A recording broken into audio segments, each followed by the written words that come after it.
Dear audience, we're pleased to now welcome our guest and friend from Maison Cartier, an actress and multidisciplinary artist who recognizes a long-standing passion for the Musée du Louvre and who says art heightens her love.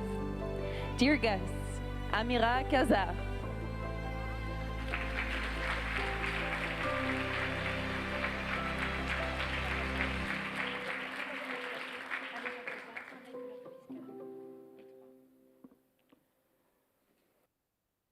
Hello, Cyril. Dear guests of the art world, students and art lovers here and there, bonjour. We're gathered here today to celebrate art through the Cartier Art Dialogues, Beyond Boundaries, in one of my absolute favorite museums in the world, the Louvre, a palace where I spent many a day dreaming. As you can observe, I am no art historian, no art consultant, no art curator, and certainly not an art critic. I don't run an art gallery, I don't have a foundation, but I can read a letter, hopefully. I'd like to read one to you, a fundamental one from Nicolas Poussin, a painter who stands very close to my heart and whose artistic integrity I can only admire.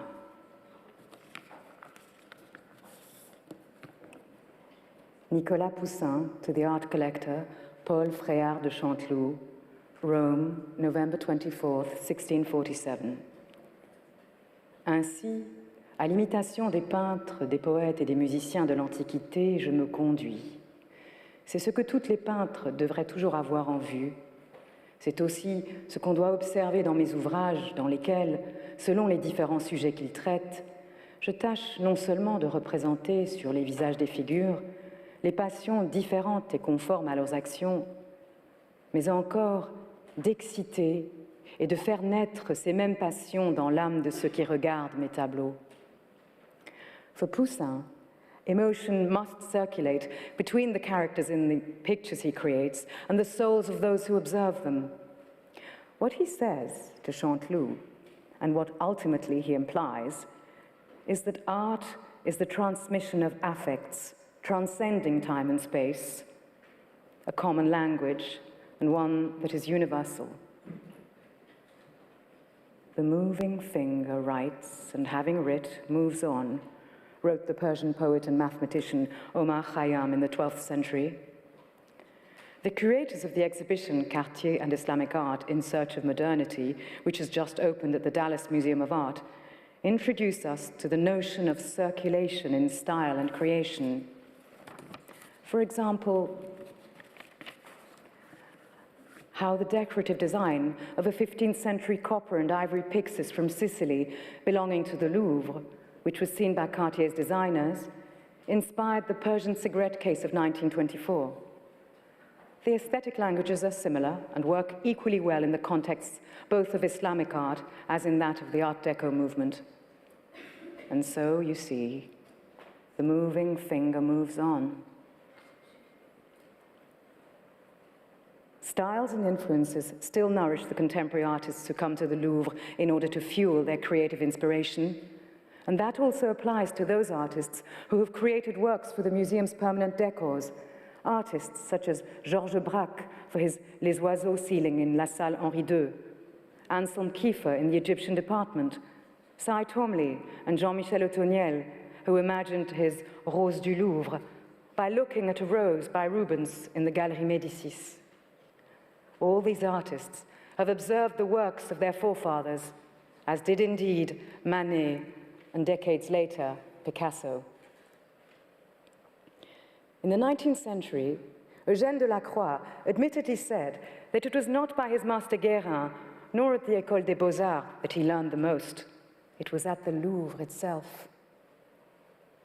At the Louvre, where he was in direct contact with the masterpieces of Rubens, Michelangelo, and Titian. In 1851, he created the central panel for the Galerie d'Apollon's ceiling. His painting, Liberty Guiding the People, has since become one of the icons of the museum. Delacroix has hence turned into a role model and inspiration for a new generation of international artists, such as Yue Minjun and Kehinde Wiley. And so, as you see, the moving finger moves on indeed. Today, our guests, artists, gallery owners, curators, heritage managers, administrators of prestigious art institutions, will engage in dialogue on stylistic and artistic influences in time and space beyond boundaries. They will debate upon connection and transmission, concepts, values, and traditions we so need to cherish, protect, and reinsert in our educational system today more than ever. And now, for the opening of the Cartier Art Dialogues, I leave the floor to the President and Director of the Musée du Louvre, Laurence Descartes.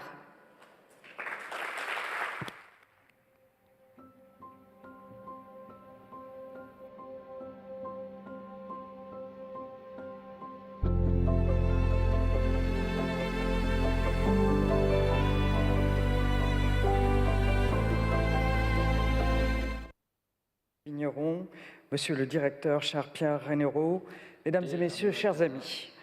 Je suis très heureuse de vous accueillir cet après-midi au sein de cet auditorium qui porte désormais le nom de son concepteur, Michel Laclotte, qui l'avait pensé et voulu comme un espace de dialogue et de résonance au cœur du Grand Louvre. Un espace au cœur de la cité, en prise directe avec les grands enjeux culturels et sociaux qui animent notre époque. Votre présence aujourd'hui, tant physique que direct contact with the major cultural and social issues of our time. Your presence today, both physically and virtually, is a matter of course, as there are so many points of convergence and dialogue between the Maison Cartier and the Musée du Louvre. Our first rallying point is the one we have chosen to lead to this exchange beyond boundaries. This is the question of the dialogue of cultures and the recognition of otherness and the driving force of creation that you are raising. This question is at the heart of the history of the Louvre, which is at the heart of tireless quest of the universal that began more than 2 centuries ago. In 1793, the Louvre, the former Palace of Kings and now a People's Museum, opened its doors to showcase beauty, share it, and in a way, forge conscience. Almost 30 years later, a young man of barely 32, Jean-François Champollion, deciphered hieroglyphs. In 1827, he created an Egyptian museum in the Louvre and became its first curator. Then, throughout the 19th century, the Louvre welcomed works from Assyria, Syronasia, Phoenicia, Siciliana, and the entire Islamic civilization. This extension of the realm of the universal has accelerated in the 21st century. In 2000, Jacques Chirac wanted the Louvre to exhibit a selection of masterpieces from the cultures of Africa, Asia, Oceania, and the Americas. In 2012, a magnificent department of Islamic art was inaugurated in the Cour Visconti. In 2017, the Louvre will open its doors in Abu Dhabi, in the heart of the Arab world, at the gateway to India, Iran, and Africa. The Louvre's presence through its themes and collections embodies the attractiveness and influence of French cultural institutions around the world.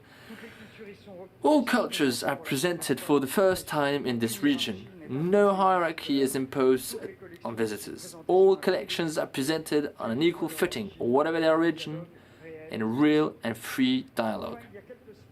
Finally, a few weeks ago, I decided in agreement with the board of directors of the Louvre to create a new conservation department dedicated to the arts of Byzantium and the Eastern Christian world. It will welcome its first visitors by 2024-25.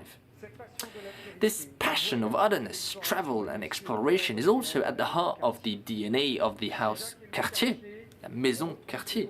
Jacques and Louis Cartier's taste for the arts of Islam inspired the creation of a modern aesthetic with Oriental accents at the beginning of the 20th century, which has continued to give rise to fabulous objects ever since. Though this winter, a magnificent exhibition at the Musée des Arts Décoratifs presented this link between Cartier and the art of Islam. In collaboration with the Musée du Louvre, the popular success of this exhibition demonstrates the public's interest in the crossroads of cultures where excellency and craftsmanship competes with the best of creation. I'm happy to announce, dear Soraya, Nujaim, that this exhibition will soon be on view at the Louvre in Abu Dhabi. Another convergence between our houses is the history of our collections, which sometimes intertwine. Louis Cartier had built up a fabulous Islamic collection that was dispersed in the United States in 1942. Among these exceptional objects, 2 luxurious pen boxes designed for the Iranian sovereign Shah Abbas joined the Louvre collection in 2018.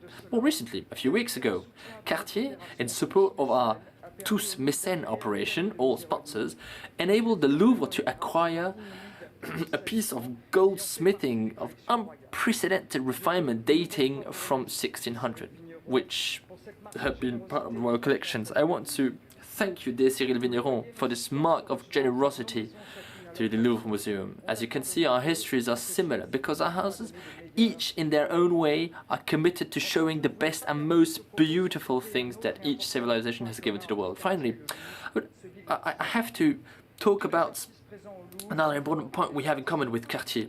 All artists present at the Louvre are above all craftsmen. They are those who, to paraphrase Rimbaud, in the wood already imagine a violin. Some craftsmen have also created in these very places the excavations of the Grand Louvre in the 1980s, the kiln of the great ceramist Bernard Palissy. At the origin of the Louvre, you find craftsmanship. This tradition, know-how, the intelligence of the hand, perpetuated every day in our 2 institutions. Jewelers, watchmakers at Cartier, but also hundreds of agents at the Louvre. Dear friends, the ties that unite us are strong because they are not circumstantial. They are based on shared knowledge and values. I wish our collaboration a long and a happy future, and without further ado, I give the floor to Cyril Vigneron, Chair of Cartier.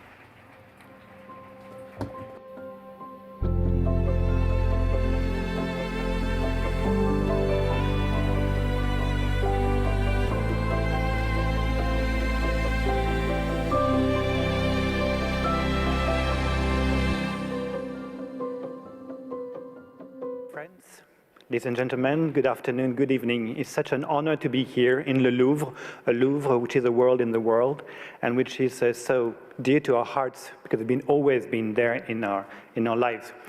Thank you for commenting the 3 kind of channels that put us together, and there's a 4th one that will come very soon, because soon we'll become real neighbors. Because the Fondation Cartier pour l'Art Contemporain will open in 2 years from now in the Palais Royal, Louvre des Antiquaires. And so we'll not only have a street in common, but under this part, because this construction will be an introvert architecture, a kind of machine with moving platform, where above is a 19th century Magasin du Louvre, and under is a crypt where you can find the real foundation of the Louvre of the 13th century. So in some way there would be a common wall, a wall that had been centuries ago, that would be a common foundation of the Louvre and of the Fondation Cartier pour l'Art Contemporain, Palais Royal. And this is more than a symbol. It's also a part saying the boundaries that we can put between what is public sector and private do not exist anymore, as far as we support common value to support creation and art in all its forms. And for 40 years, the Fondation pour l'Art Contemporain has supported creation and contemporary arts at a period where contemporary arts were a bit left on the side, not so interesting, or people would not understand what it was. But even 35 years ago, Tsai Guoqiang was in residence in Juillan-Josas and started to work on powder before we became an international artist. And when we talk to each other, we speak in Japanese. Isho ni Nihongo hanashimasu. Because he's Chinese, but he left a long time in Japan and also lived in Japan. We both love Japan, so we can speak in Japanese. That's natural, right? We come from very different origin, but that's how it is. Because art goes beyond boundaries, and we have many boundaries. We have geographical boundaries, we have country boundaries, we have also time boundaries, but mental boundaries are the ones which are the most difficult to break. Art has always gone through geography, and art has gone also through times. Very often, art was forgotten and then was rediscovered. Like Champollion rediscovered the hieroglyph, and then we can rediscover all the part of Egyptian history. When Giacometti tried to look at Etruscan art, then he found something very, very modern. At Renaissance, Gothic was old and ancient Greek was new. And old and new in art has no meaning because art is art and everyone can be influenced, inspired by everyone, anytime, any place, all the time. In the beginning of the 20th century, not only the artists or designers like Louis Cartier were very interested by Islamic art and for geometric motifs, but also many painters, sculptors wanted to go beyond the academism and then looked at Japanism in a way to represent colors, volumes in different ways. Last week, I was in Tokyo and I paid a visit to the Museum Nezu, where once a year for 1 month, the screen of Ogata Korin are shown, and from the 17th century, they show irises in a way where just one simple motif is reproduced with such volumes, and these screens have influenced Van Gogh when he painted his own irises, and they're so vivid and bright. And then Monet was also very much influenced by a Japanese painter, and he made a garden looking like a Japanese garden, and he continuously worked on it. And Van Gogh was also very much influenced, and made some kind of strange Japanism. But in some way, he was very, very much inspired and influenced by it as well. So when going to what is influencing whom, we never know where it goes. And so the French Impressionists have tried to reproduce what Japanese painters have tried to express. And then Japanese people were very much interested by Impressionism as well. And so in Naoshima Museum, you have a room with Nafea, and next to this room of Nafea, you have a room from James Turrell, who also was interested by light and how it could work. And the dialogue between the two worked perfectly well in this small island, middle of the internal sea, where inside a museum, which is absolutely artificial, you can find all this together. So when art communicates, there is absolutely no boundaries. And so today we are here to talk about dialogues between arts and culture, and especially in a period where cultural appropriation tend to restrict the right from anyone to be inspired by anyone else. On the contrary, we want to talk, as Laurence said, about universalism, about universal inspiration from everywhere, anywhere, anyone can talk to each other. And not only art by itself, but art and science and mathematics and everything that could come to make a view on the world. And what some exhibitions of Fondation pour l'Art Contemporain have done, matching arts and science, is that it's a constant source of inspiration to understand the world around us and to understand how to be inspired and how to work on it. Because many issues are very complicated to understand by words, but then can go on a human view when we go through art, because art touches our soul directly. So art dialogues are here to open everyone to what comes to touch elements of humankind from the very beginning. And what the Louvre Abu Dhabi has shown is, even when some human communities could not talk together, they could find similar way to express it on forms of art that were very, very close. And the first rooms of Louvre Abu Dhabi are very, very inspiring for that, because what it shows is art basically connects human and humankind. And where the power of imagination can also come beyond the real world. And with new forms of technology can also go to new form, constantly reinvented. So this panel, which will come very soon with Jérôme Sens and its invitees, and the following one, are again exploring what means going beyond mental boundaries. Thank you for your attention.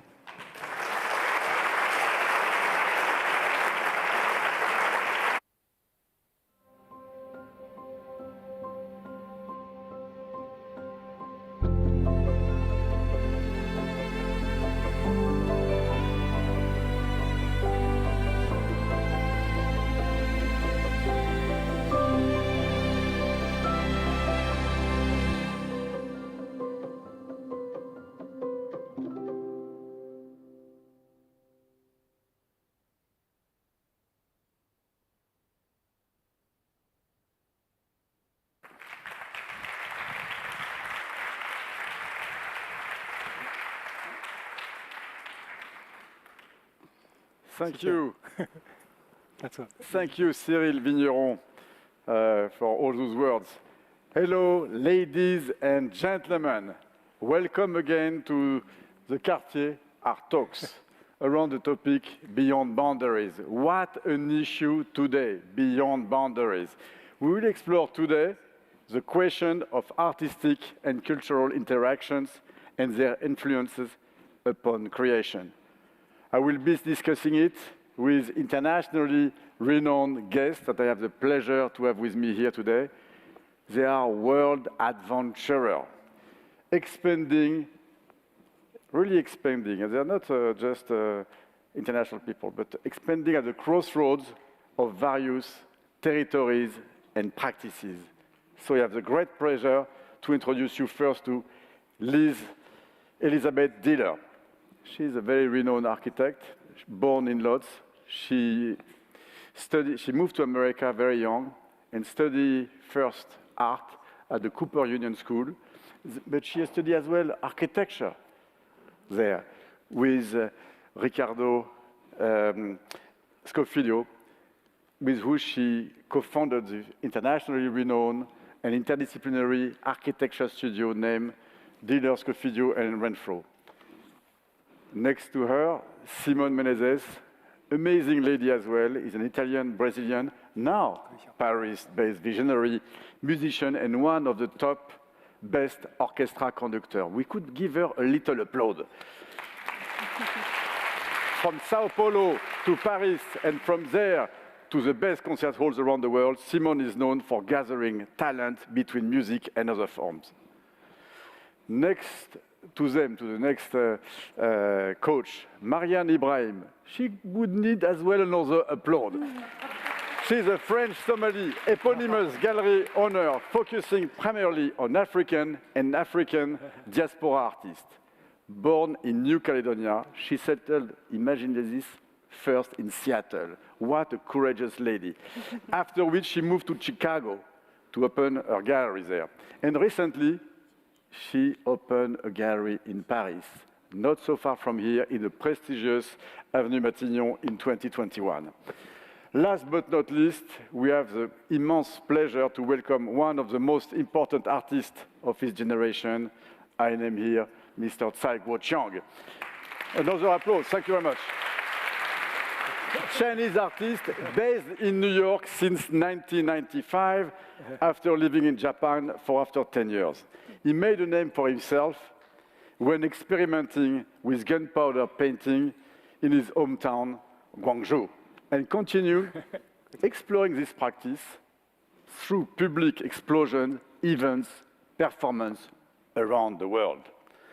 And we have to really give another applause to this gentleman because he just got the prestigious John D. Rockefeller Award, recognizing outstanding lifetime achievement to a creative mind.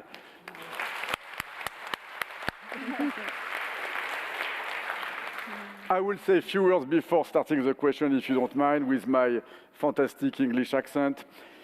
In the history of art, architecture, design, and musicology, the 21st century have witnessed the emergence of a sort of decentering, no longer only Western-centered, but which opens to globalized thinking and post-colonial discourse.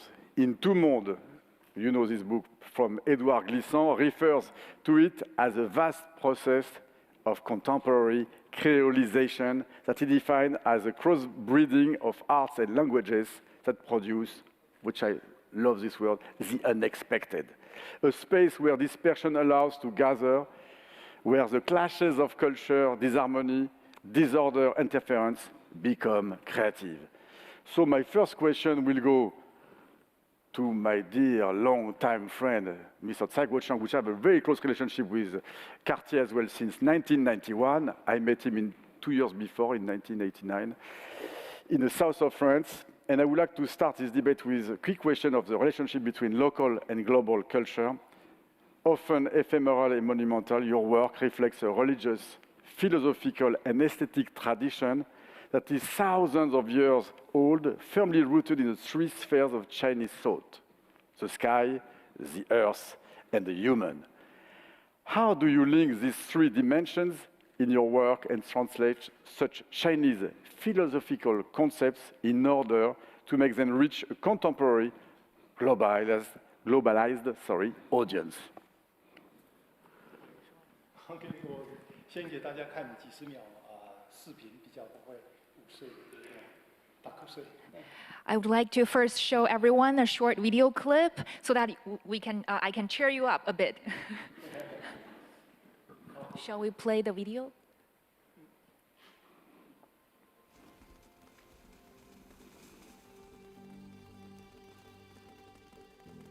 This piece is a long time process for him to develop this work.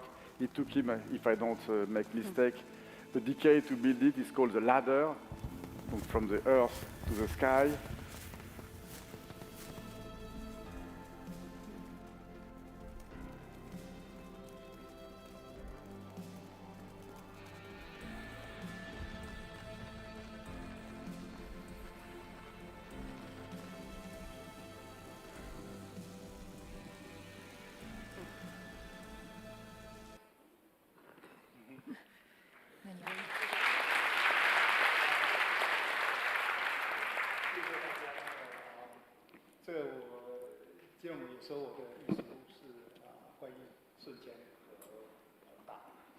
Thank you, everyone. And as Jérôme rightly suggested, that my artwork is often described as being fleeting yet monumental.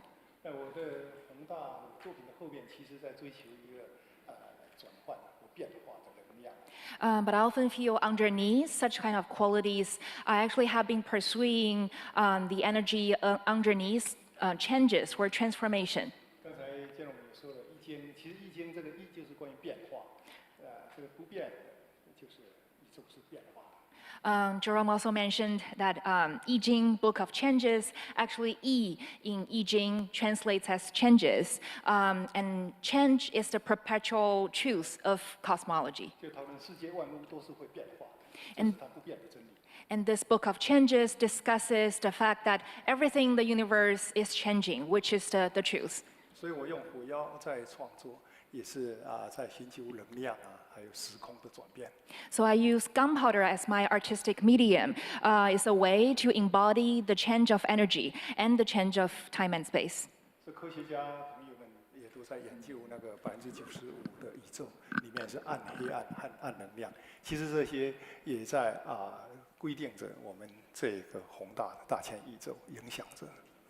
I understand that scientists suggest that 95% of cosmos consists in dark matters and energy, which has been influencing the visible portion of the boundless universe.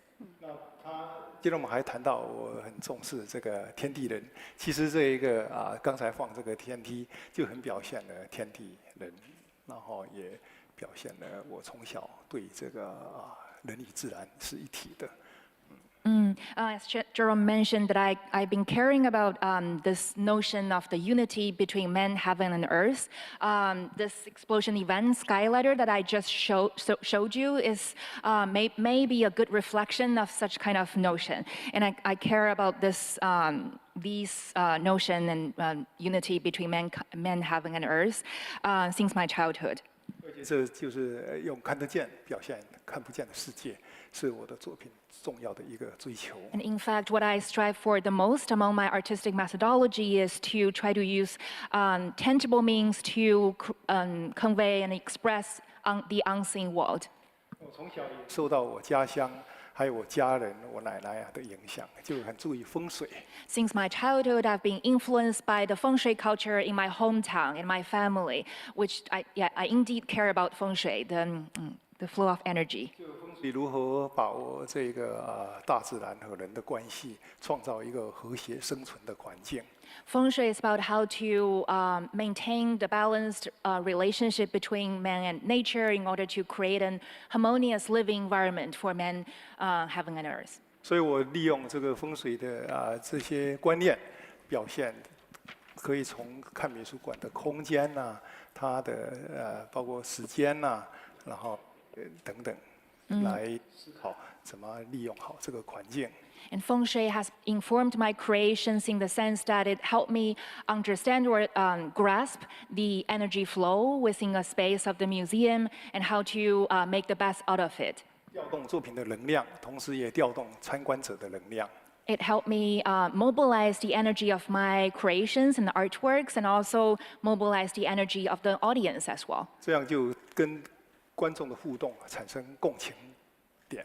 So that I establish a sympathizing relationship with the audience. 所以天梯这样也是大量人不是很关心，就是这个500米高的天梯是用什么技术拿上去的，大家更多的是感动那个少年时代大家有的摸星摘叶的一个心情。 So for my explosion event Skyladder, while it looks spectacular, it's 500-meter tall ladder of fireworks soaring to the sky, but actually what struck the people the most is less about the so-called technical feat of dragging that tall ladder into the sky. Rather, it's more about my sort of adolescent sentiments surrounding the project, being my dialogues with the cosmos from the land that I lived in, from my family, and also resonate with the warmth of my goal, my dream to create this project dedicated to my 100-year-old grandmother who passed away shortly after seeing my work for her. 那另外一个我也 给大家看一下那个我做的农民大婚旗。Yeah. Oh, sorry. Next, please. Yeah. I also very quickly about my exhibition Peasant Da Vinci. In this case, yeah. 我是在中国发现很多农民，他们随着改革开放做飞机啊、做飞碟啊这样的浪漫的事情。I noticed a large group of Chinese peasants who started making their own inventions in the midst of the opening up reform in China. 是我把它做成了展览，然后在巴西里约展出的时候，竟然受到很好的好评。 I turned those inventions by these Chinese peasants into an exhibition entitled Peasant Da Vinci. And when it traveled to Rio, Brazil, it was very popular. 有活着的2013年活着的艺术家里面最多人看的100万人参观了这一个。It attracted over 1 million visitors and making the exhibition the most visited one by a living artist in that year, 2013. 所以人们共情的也是这些农民们的那一个梦想和追求自由的那种愿望。 I imagine the audience resonates with how the Chinese peasants were making those creations and freely pursue their own dreams. 所以时代会变化，但是人们追求的一些人类共有的东西，经常是不变的，那一种情感那一种想象理想。 So indeed, times will change and art may change along with it. But I believe some of the mankind's longings remains unchanged, namely emotions, truth, or warmth. 但我最后再说一句。One more sentence before I close. Thank you for this beautiful answer. I will turn to Simon. Your work also starts from local distinction and extends to a global audience. You have this fascination and this aptitude to do this. How does music, this universal language, stand here? You are known for your unique, almost anthropological approach, which intertwines classical music and Latin American musical traditions, which in turn renews symphonic orchestration as a whole. How this combination of different music heritage perceived and is received by your peers and by the audience? Well, good night, a good day for everybody. It's someone told once that we have the two best days in our life. The first one is the day that we were born, and the second day is the day that we figure out why we were born. And I'm convinced that we were born for a mission, and as artists, each one of us with different backgrounds has in our mission to show and to display a little bit about our essence and our path through our art. And it's my case as it's the case of many artists. And I think in my work specifically, I have two different missions. The first one is to show how we could performing a piece going deeper, which means we have many musicologists and people that study about the tradition of the interpretation of classical music in Central Europe. But sometimes when we decided to make a performance of Villa-Lobos or Copland or some composer out of this Central Europe, it becomes like almost an anthropological work. Just to give a very concrete example for you, imagine if I have a score, and in this score I have 8 equal notes. In classical repertory, I could think that this would be a female phrase, and then I would say taka taka taka taka. But if I think it's a Brazilian song, it would be taka chika taka chika. But there is no place like that. So we must go deep in the sources and try to find where can we have this information to this interpretation. And the second point I consider very important and is to think, why should I play a repertory? So why should I performing this music for this audience? And I believe that many times we are thinking about what should I perform, but the decision about what we want to connect and communicate with the audience is very important. And how it is perceived for the programmers and the peers. Sometimes, in the beginning, they are a little bit afraid because we live in a system of classical music which is very organized. And when you come with a crazy idea to see, let's talk about the audience before to think about what we would propose, it can make people a little bit insecure about that. But at the end of the day, we really get to connect with people and to transmit a message that goes beyond the music. Yeah, thank you very much. Marianne, you were born in Nouméa, the capital of New Caledonia, as we all know, in the South Pacific. You studied communication and advertising in London. But what led you to open a gallery, and especially dedicated to the emerging African art scene? And, sub-question, why Seattle? Not the easiest place on earth to open a contemporary art gallery. Yeah, Seattle was not an intention. It was something that was imposed on me because my husband and I, a little over 10 years ago, we just wanted to experience living in the US. Back then, it was much sexier than it is now. The first Black American was elected, and we felt like something was sort of changing over there. So for his work, purpose, he was, located in Seattle. And for me, it felt like a little punishment because as a true Parisian, I felt like, what have I done to be in Seattle? But then something was also radical about the city. I was comforting myself that it was a city of Jimi Hendrix and Nirvana and all of this rebellious. So there's a bit of a rebellious side, and there's a little bit of a smart side of it with all of the tech companies, Microsoft coming from that place. So it's a very contradictory place, but I think what led me to open the gallery in Seattle was just a coincidence. It could have opened in Paris, it could have been in Milan. It was just greater than me because I could feel that something was going to happen and there was going to be the emergence of the contemporary African art. So the location really didn't matter. What mattered was that the momentum that was coming and how I was going to surf on that sort of a wave that we still are, contemplating right now, the rise of the young African artists and from the African diaspora. So Seattle became a blessing in disguise because I was sort of a hidden, but I could see all of the art market suddenly flourishing with this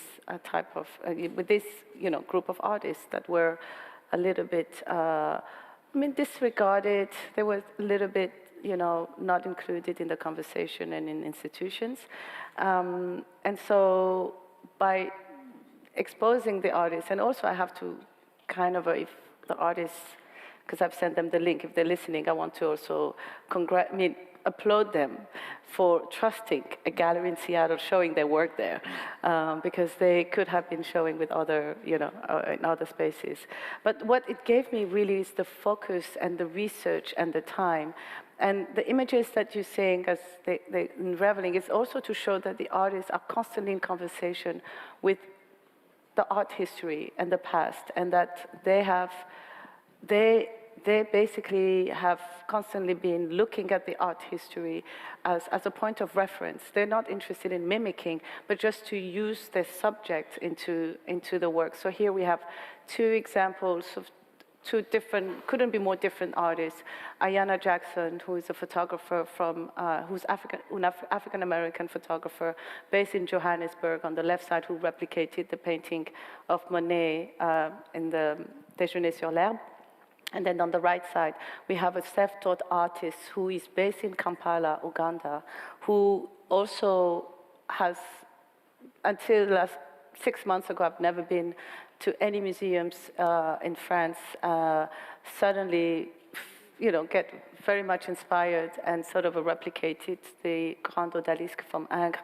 But on the other hand, you can see some references with the apple, with Magritte, and that bottle really shows a reference in auction that he found for a Petrus that was auctioned at a crazy price. So for him, as a young African artist, he couldn't understand how a bottle of wine could exceed the price of an expensive painting. So that woman and the way she's, portrayed also showed the fragility that young African artists are dealing with the market, because they have been very much speculated.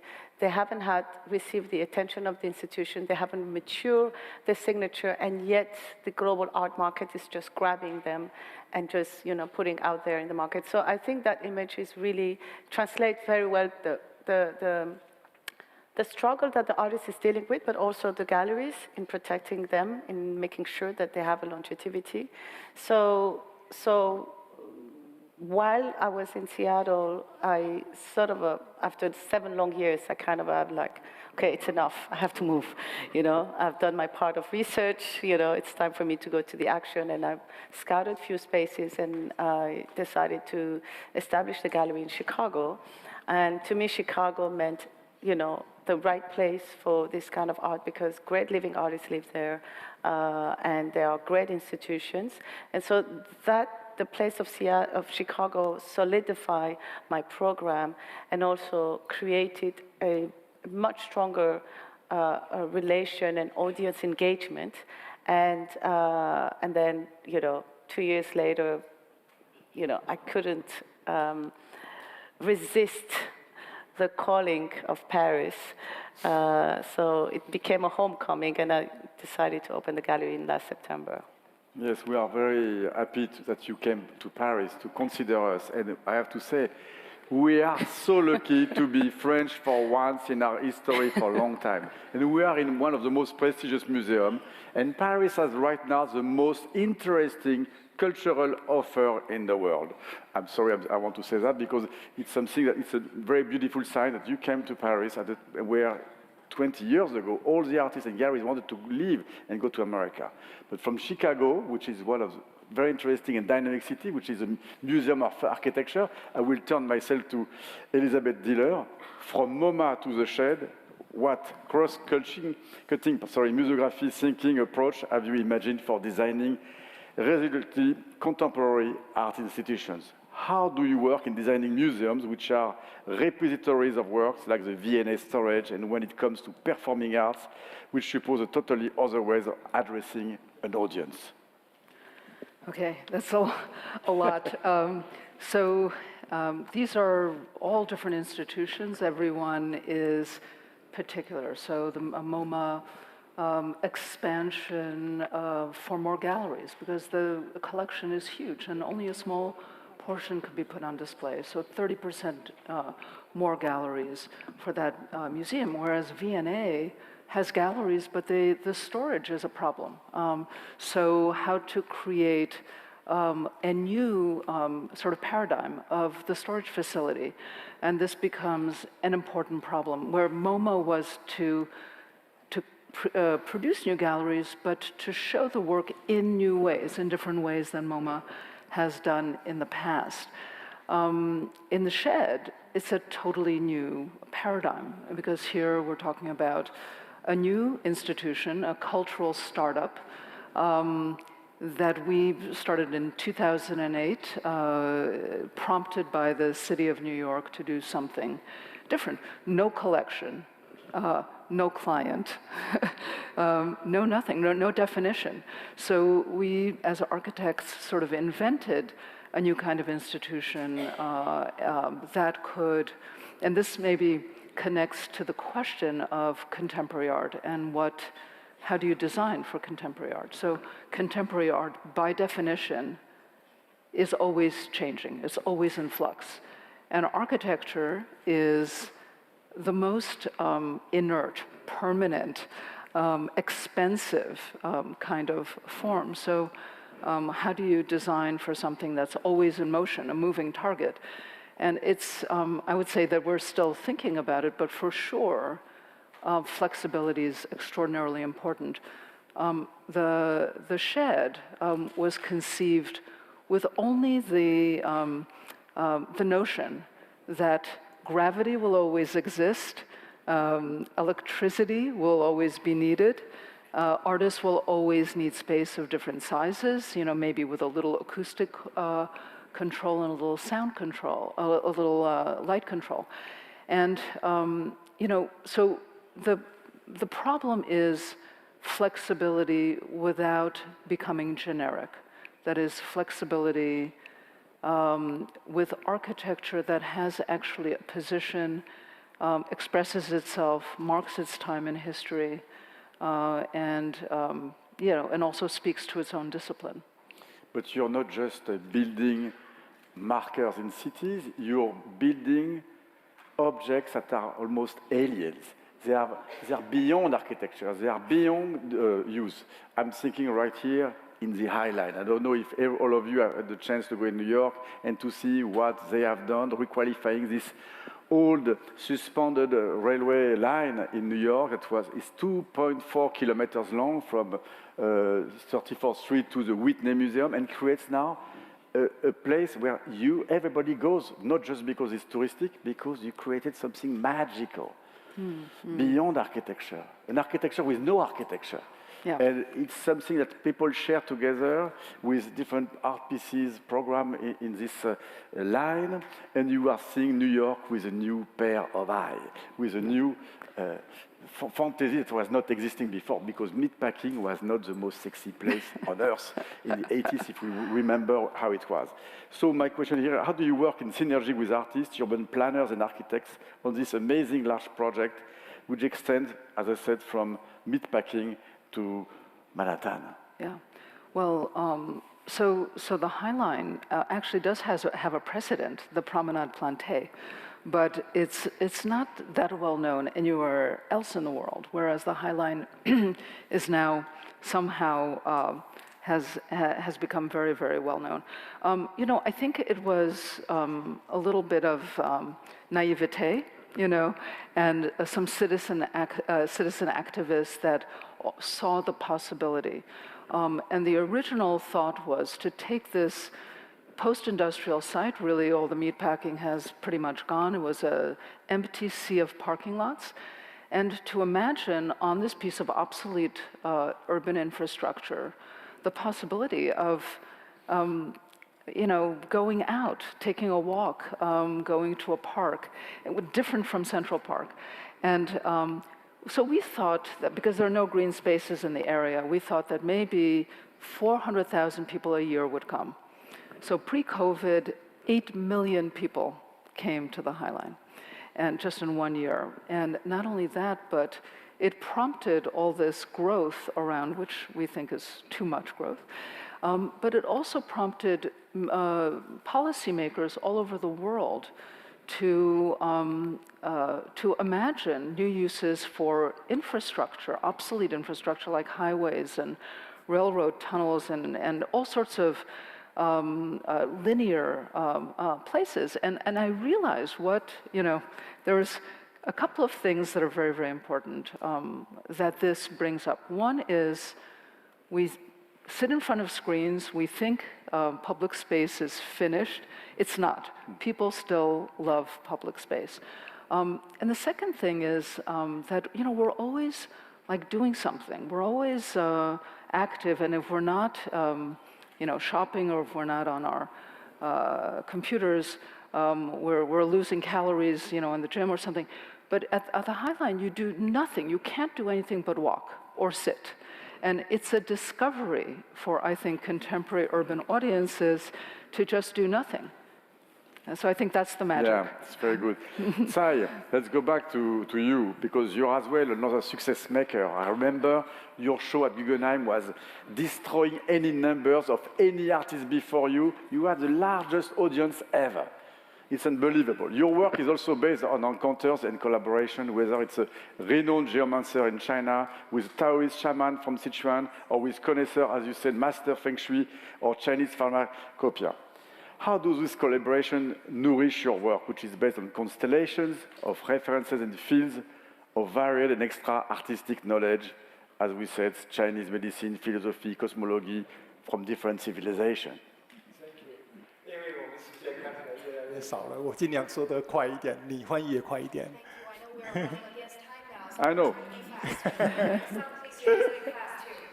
最近我感谢你，反正我是跟各种各样的人合作，除了美术馆馆长啊、策展人、评论家以外，风水师、中医师、科学家们。Indeed, I've been collaborating with a variety of people of all walks of life, from museum directors, curators, critics, to feng shui masters, shamans, architects, fashion designers, scientists. 那最近我刚从西藏回来。I just came back from Tibet, actually. Can we show the slide, please? 见了僧人，有学问的 where 僧 I 人。 met with quite a few knowledgeable master monks 对，他跟我讲了很多 who shared with 藏传 me 佛经的道理。 who shared with me a lot about Tibetan Buddhism 对 and its scriptures. 然后我回来带了很多他们的自然材料、自然颜料。 And I brought back with me to New York typical pigments that's typically used in Tibetan Buddhist paintings. 它那些都是矿物质。 They are made of mineral. 所以我很认真的画了一个仿制了一个曼德拉。 So I very meticulously spread out these pigments along with gunpowders on a piece of mirror, mimicking the mandala. 那我试一下点火以后怎么样？ And I was curious to see what will happen if I ignited them all. 看一下录像带。 Next video, please. Let's play the video. 照完了以后全黑了。 Indeed, I blew it up, and it's reduced to darkness, pure dark, 宇宙回到暗黑和沉默。 as if it's reduced to a dark and silent universe. 刚好我的朋友也是宇宙学家，芝加哥大学教授丹尼尔，他来教我宇宙最新的一些探索。 It so happens that my dear friend, astrophysics professor at University of Chicago, visited me, sharing his knowledge about cosmos with me. 他说：“哇，这个完全是宇宙诞生的刚开始的那一个过程。” He saw the painting and told me that, wow, that rightly captures the initial stages of of the universe right after the Big Bang. 最近我又跟NFT 的很多人合作。 I recently collaborated with teams to realize a variety of NFT projects as experiments. 然后最近新做的 NFT 也给大家看看。 I'd love to show you my very latest NFT project here. Next slide, please. 那我让大家，我做了7000个 NFT 的这个火药包卖到了我的社区。 I created 7,000, we provided 7,000 digital fireworks packets NFT, and which sold out immediately in my NFT community. 他们先要考试，了解我的文化。 They first 才能 need 达到 to take an exam and learn more about my art and life before being eligible to purchase one of the fireworks packets. 然后我就给他们寄了这个火药包，他们要理解我这个火药的那个能量啊，我的日历啊，还有理解可能在天气啊，还有不同国家的法规啊，会影响它那个烟火出来的效果。 Once they own one of the fireworks packets, they have to carefully consider our designed time, day, and local weather conditions and local regulations, safety regulations, and also the resulting effects before deciding on their own on which day to set off their fireworks packets. 那他们知道这一天可能会出现天梯的，很多人猜对了。但事实上，如果都猜对了，都点火炸出了天梯，它又不值钱，因为要稀有性。 So they have to. We also devised a system where certain digital fireworks corresponds to the dates of my previous special works, and then the collectors need to guesstimate whether that day will really correspond. That day is really one of the special dates, hence the special effects of the fireworks. They may. But if they really made it right and then guessed, well, that day it would be a skylighter digital fireworks. But then they also have to face the predicament, which is that if everyone is purchasing that special fireworks, then the rarity will not be that big, and then it wouldn't be as valuable as they imagined it to be. 再给大家看下一张。 Next slide, please. 所以大家就很投入的研究了各种各样的，也为我创造了各种新的 NFT。 As a result, everyone spent hours and hours studying my art and previous projects, and in response to my designed digital fireworks, they also provided their own artistic responses to my creations. 所以我就想到了，我可以把这个线上的艺术，再学习他们的，来线下再做一个。 Which prompted me to think that I can learn from their artistic responses to my work, which are all online, but then transform all these so-called online creations into something in the real world. 对，我就是跟虚拟世界、跟这个区块链、跟这些游戏玩家学习。 Indeed, I studied a lot I learned a lot from experts on, say, blockchain technology and video gaming. 那我当然也怀疑这个区块链，但是我想这个怀疑这个 NFT， 但是呢，可以从我思考我的追求看不见的世界，也许有一些新的可能。 While I do have I still have some doubts about this new phenomenon, NFT, but at least I feel it can expand my interest in the unseen world, and there lies some possibilities there. Simone, compared to contemporary art, compared to what we are just listening here, do you think classical music not remain somehow little locked in a kind of a framework without having taken into account the advance of today's lifestyle and contemporary culture? We had this discussion already together. Yes, absolutely. It's very interesting because yesterday I read an article saying that I could almost not believe an article saying that in streaming, Spotify, whatever, 35% of the classical music that are listening in these platforms are from 18 to 24 years old. And it was quite impressive because in general we have this feeling that classical music is for old people. And in our concert hall, we have in general difficult to have 10% of people among the young people.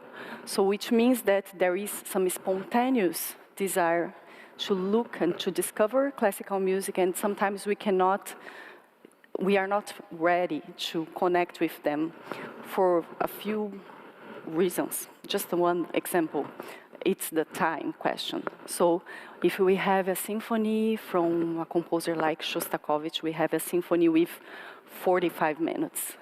And we have a generation that has, in general, 7 minutes of attention. And so it's not the right repertoire to introduce classical music for this young people.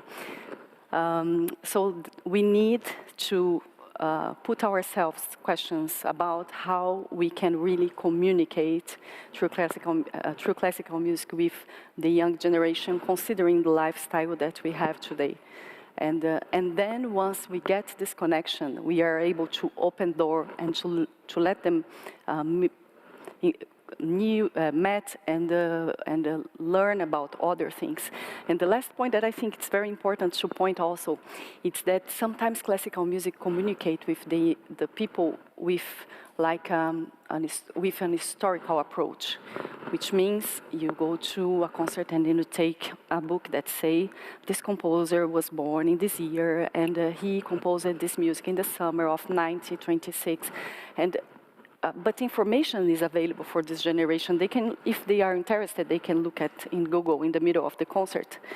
So we need to create a real artistic connection with this generation, and then they will have an experience with music and will come back to learn more. Your world is a rather masculine field. I just look on internet, believe it or not, only 6% are women orchestra conductor. I was having an heart attack when I read that. How do you participate in changing this perception? Because it's unbelievable to see that it's so conservative.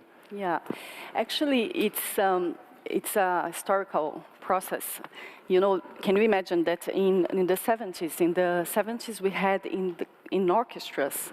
For example, in American orchestras, we have in 1977, 3% of women musicians. And then they created a law where to select the musicians, the people should play behind a kind of rideau, how can I say? Curtain. Right, exactly. So people could not see what was going on the other side. After this law, in 10 years, it goes to 3 to 30% of female in the orchestras. So the problem, we cannot put that for conductors. and still we have this mind in our mind, this idea of someone that has authority and power and strongness. And unfortunately, it was the case during during a long time. And for example, in my generation, the woman that got a place in the classical music were the women that was able to create their own ensembles or to create their place to make their work visible. Otherwise, they were a little bit invisible. I'm very glad that this is changing. And I believe that nowadays, a young conductor can do work much more easier than years ago. Marianne, what about contemporary art? Some of the artists you support, such as Amao Ako Boafo, renew the look of Western art history, as you show us in the slide, from a black perspective, which is very interesting, reinventing our own history at last. How can we begin to work on a post-colonial and more inclusive approach to art history, according to you? Well, that deserves, can you hear me? Yes. Yeah, that sort of deserves another dialogue. But shortly, I think what as a galleries we're offering is a space that we activate and present all of the plural voices from of the artists.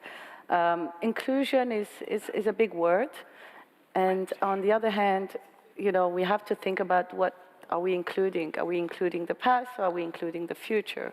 So when we look at the artists and what they're trying to be, I don't think that they have that aspect of inclusivity in mind. What they have is, here are my voice. You gotta listen to my voice. And so African stories in general are tinted with colonialism, and there was only one side of the history that was written. So the young artists here, we have Amao Boafo with Clotilde Jimenez, who reinterpreted Olympia, my favorite piece of him on the left side. And then on the right side, we have Amao, who clearly sourced inspiration from the secession painters as he studied in Vienna from Egon Schiele. So it is possible to have those influences becoming more and more fluid as we go in time.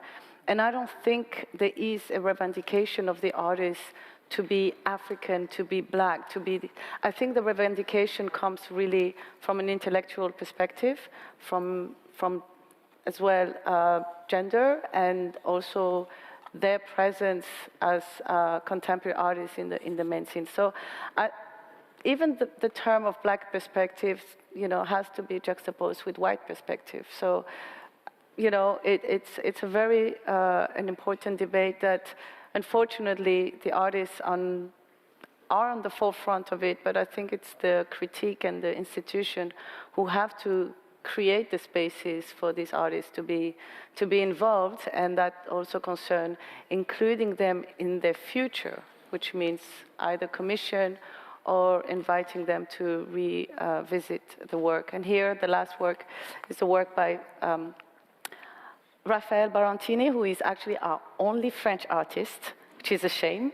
And he's an artist who's navigating between, the history, mostly the European classical art history with his Caribbean heritage. So here we can see him sort of taking ownership of elements and cultural, as we pointed out earlier, the cultural appropriation and the universalism of him taking ownership of the black cowboy and cowboy culture in areas where he did an exhibition in Texas. And we will host his first, not his first show, but a show that he been expecting in a commercial gallery, which is happening on June 10th at the gallery. And he's an example of, maybe that's probably why we get along, but he's a French artist who graduated from the Beaux-Arts and found a great influence in the America, mostly from the black artists in the US, and very much inspired by them. But if you look at his application to the Beaux-Arts, what he made then and what he made now, he hasn't changed much. And I think the world has changed in response to his work. And he has created works which got the attention of American institutions. So he received a sort of a recognition in the US faster than he received in France. So I don't know if the formula is to go to the US to come back, but it's kind of a tiring journey. So I hope there will be more, acceptance and validation from here before they run away. Thank you, Marianne. As always, we are running out of time. I'm sorry, we are very bad students. So I prepared more questions, but we have to forget them because time is running and we have to fit in the time we have. I will end in reading you. You remember I started with a book I chose to open the talk with Edouard Glissant, and he writes, "The creolization supposes that the cultural elements put in presence must obligatorily be equivalent in value, so that this creolization is really carried out." So now it will be the time of question. As I have this beautiful tool that I received many questions during our questions, but I have still a little question I like to ask my friend Saigo Chiang here, so I will change, don't say to anyone. You said once, an artist should be like an alchemist, using poison against poison, which is very much a philosophy from Chinese medicine. What does this mean about your vision of the role of an artist today? If you could make a short answer, would be fantastic. Thank you very much.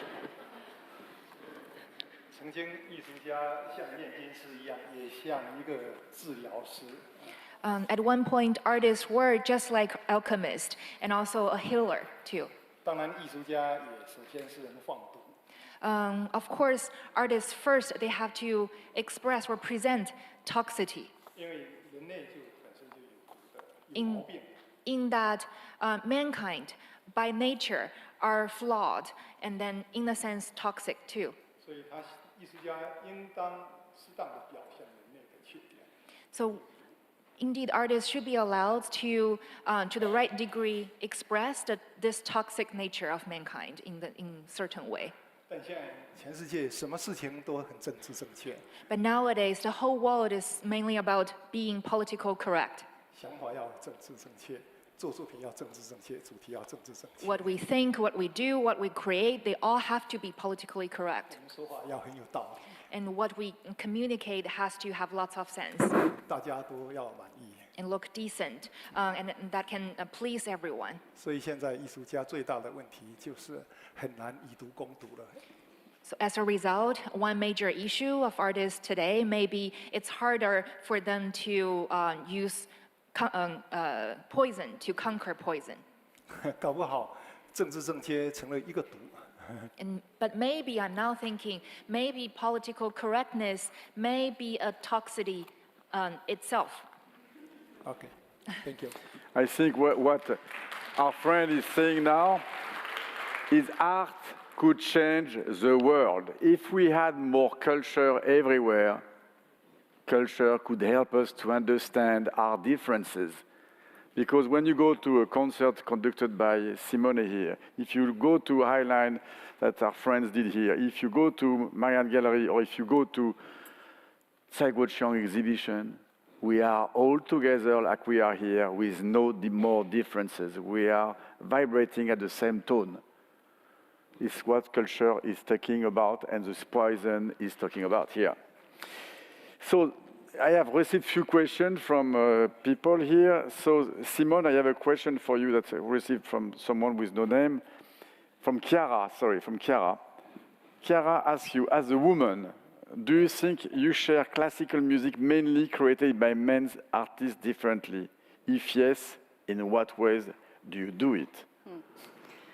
Well, I don't want to share only classical music made by men.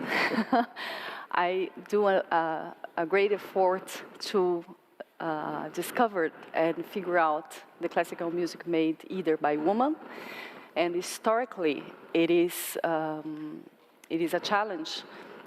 Just to give you an example, we have soon a project with Cartier also of a concert in Vienna, which is a very traditional place where we are going to play Beethoven and Louis Farrenc. Louis Farrenc is a French composer, a little bit younger than Beethoven, that was the first professor of Paris Conservatory and was an extraordinary pianist and wrote a few symphonies, very, very, very good symphonies.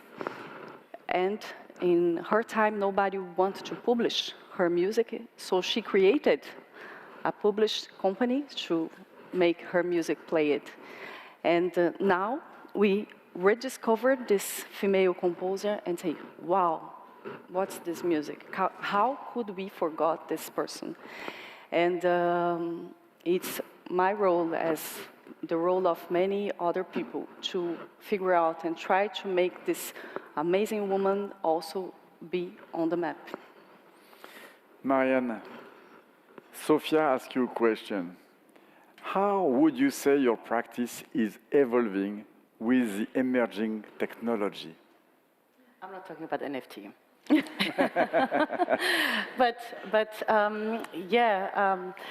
When you start in Seattle, away from the art market, where you know that you're not going to get the collectors and the visitors, you got to be a little smart, think outside the box. So I think for 7 years, 80% of my sales were online. Mm-hmm. And that's because I constantly have to use all of the, the online viewing room before people rushed into it during COVID. Instagram was also a tool for me, and now I'm rejecting all of that. I want to push people to come to the gallery and experience the view and be connected with the art. And I know that we have much more and more restrictions with that, but I think there is nothing greater than being in front of the artwork. So it helped me. I used it for what they served, and today I'm trying not to use those kind of a technology now. If we're thinking about other technology, which are now, trendy, I'm also kind of very vigilant on that. I'm a purist. I'm so French, you know. so I stick to the viewing of the artwork. And, yeah. Elizabeth, it goes in kind of same territory. Do immersive new media works act here as a catalyst for architecture? Who's that, for me? Yeah, yes, this is you. Oh, new media as a catalyst. No, do immersive new media works act here as a catalyst for architecture?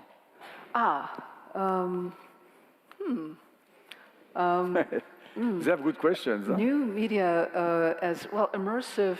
You know, architecture is a special effects machine. I've always thought about architecture as a technology too. You know, man created, and but maybe you know, and it's hardware without software maybe. But I think that there's a dialogue and there's an interesting play between exhibition space and new technologies, and you know, imagining, and we don't know what artists are going to do tomorrow or think up, you know, and how, and technology is changing faster than, you know, than anyone could keep up with. So the play between space and technology, I think, has to be just open, you know. I think they're, you know, one responds to the other. And if architecture would respond to technology, because of architecture's duration and you know, how long it takes to create it, technology would already have advanced, you know, way beyond. So I think that it's behind, but it, you know, there's a kind of openness that architecture has to have to be able to do anything at any time. A new question came just for you again. Yeah. As an architect, to what extent do you think the future of architecture is linked to sustainability? A very big issue. Well, architecture, you know, maybe making buildings is the biggest offender in terms of our environment. So it's our responsibility as architects to build in an ecological way.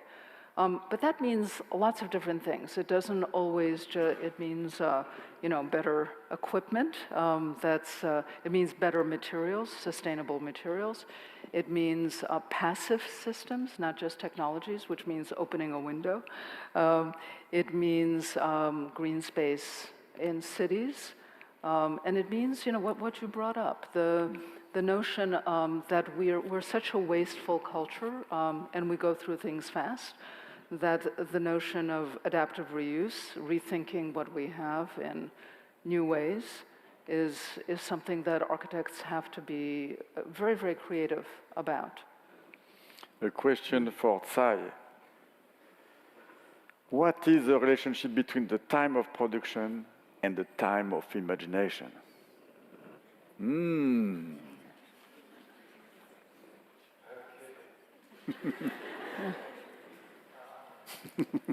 想象是单相思，就是悄悄爱人家叫什么？意。Imagination is sort of a one-sided love. 然后制作是一个真正做爱的过程。Whereas production is the real mating process. 大概是这样。 I guess it's like that. A question for you, Simone, from a young man called Antoine. He said, does your art consume your life? No, I think my art brings my life. I think we are almost at the end of this panel discussion here. I think I will not start another question because we will go far beyond the end of it. I have to say thank you very much to my distinguished guests here, and I'm very proud of them, proud of what they have achieved, all of them. They are all amazing figures, mentors, I would say, in their categories. You have done already something amazing. I'm very happy to have you with me today for this panel. With 2 more questions? Oh, you're very generous all of a sudden. He was stressing me for a while, so I'm very surprised. So let me take my notes all of a sudden. So thank you very much. I appreciate your support. So Yes, one more to Elizabeth. How did you come to develop an architectural practice at the crossroad of visual and performing arts? Because it's quite rare in your field to have this kind of flexibility. Yeah, You're pushing the boundaries all the time. It's true. I started my career in art, but always around space, art and performance. I was very interested. This was in the 70s, late 70s, early 80s. The art scene in New York was extraordinary, and so there were fantastic influences, and they were all rejecting the boundaries of what is sculpture, what is painting, what is dance, what music, and so forth. So there was a tremendous crossover. And for me, space making was more important, whether it be in, when you think of it as an installation or you think of it as architecture. There was a moment at which I started to believe that architecture was not intellectually bankrupt. This was sometime, in the early 80s, and I decided to tiptoe into architecture and realized that one could make ideas with buildings attached to the ground, which was kind of, a discovery. And so the practice was always dissident. It was never doing things in a conventional way. We were discovering projects, making our own agendas, and then taking the agendas of others. So I think now nothing has changed. We still do work across boundaries. I directed and produced and co-created an opera 2 years ago that we're taking on the road. And this is something, I believe totally in doing things that you're totally unqualified to do. Yeah. Question to Simone. You are very engaged with the current problems we are facing today, from gender to environmental ones. You recently focused your attention on the Amazon rainforest in Floresta do Amazonas, combining music by Heitor Villa-Lobos and Philip Glass, with photograph by Sebastião Salgado. As a half Brazilian conductor, it is also a very personal tribute that takes an indigenous Amazonian language in the choral section to Villa-Lobos' own sweeping harmonies and rhythm that convey Brazil to the world. If ecology has become a central subject in contemporary art today, does music is a relevant channel or has raised awareness on the climate crisis, according to you, enough? I think this project was a very simple way that I would use as an artist to bring this discussion. And I'm convinced that music, as the other forms of art, is a way to communicate something straight to the heart without passing by the filter of our intellect, that sometimes can be a little bit, can have some phrase or can not see correctly. And my goal is not a politic goal, it's just to show and to display these attributes of the nature and this huge country, this huge forest that we had, and our responsibility as human beings to take care as gardeners of this place that we have in our hands. Yeah. Tsai, another question. I had two questions for you. Oh. The first one is, what advice would you give to a young artist? That's a tough question. No, easy. 这个是为我来，从每个艺术家不同。Firstly, I believe every artist is different. 那像我这样的艺术家， For an artist like me, 就是尽量保留动物性， I guess I always try my best to keep my animal instinct. 不要变成是动物园的动物，而是自然的动物。 Try not to be an animal that's kept in a zoo. Rather, I tend to be an artist in the wilderness. 这样就会比较好，也比较自然和做作品比较愉快。 Such will constitute a natural and good desired state for me, and I will be in a better and freer state to create my art. Yes, second question for you. Your questions are inspiring and fascinating. It's a question from Yael. I especially like the connection between traditional craft and the contemporary definition of art. Will you consider NFT as a new dark matter?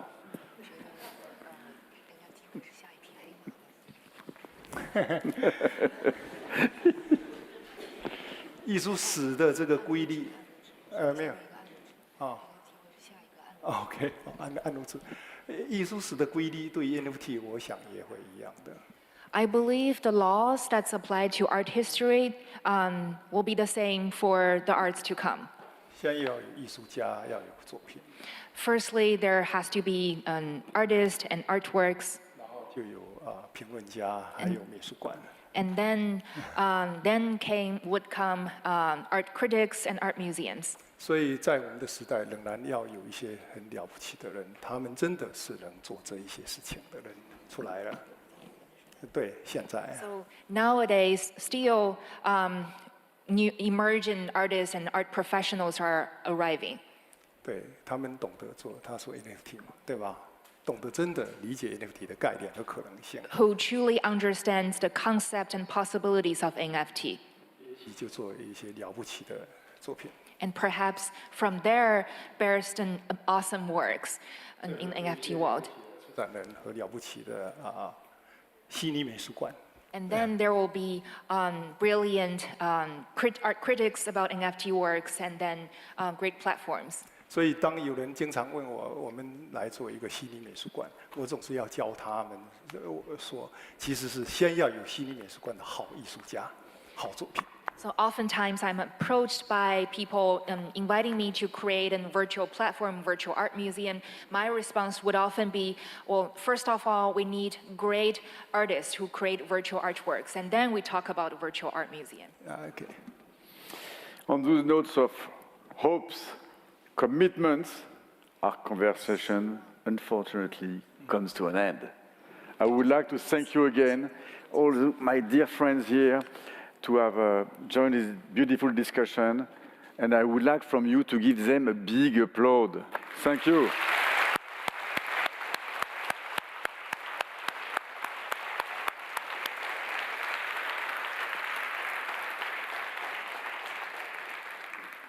I think.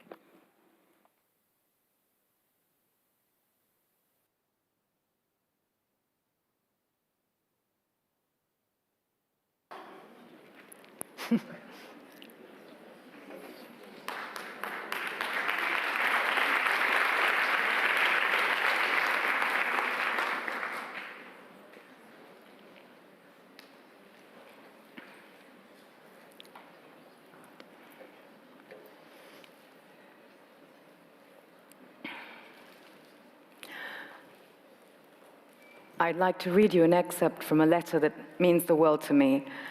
It is a very moving and extraordinary exchange between two great minds and four great hands. Sol LeWitt to sculptress Eva Hesse, New York, April 14th, 1965. Don't worry about cool. Make your own uncool. Make your own world. If you fear, make it work for you. Draw and paint your fear and anxiety, and stop worrying about big, deep things such as to decide on a purpose and way of life, a consistent approach to even some impossible end or even an imagined end. You must practice being stupid, dumb, unthinking, empty. Then you will be able to do. As Sol LeWitt said to Eva Hesse in his letter, you belong in the most secret part of you. To create, you have to know how to let go. You have to know how to move on. Even when in agonizing doubt, one is not alone. Other artists have experienced the same blinding fears. This is why, to confront oneself with the creation of other artists and art forms, past or present, here or elsewhere, is an inexhaustible source to me. To visit a museum, a gallery, a fair, an artist's studio, is to plunge body and gaze into creation in its multiple shapes and states. And in doing so, one receives the emotion, the comfort, the inspiration. One can feel the energy circulating. As Baudelaire said about David's painting of Marat, une âme voltige, a soul flutters. When I was at drama school at the National Conservatory in Paris in 1994, I remember going to see the Major Poussin retrospective in the Grand Palais.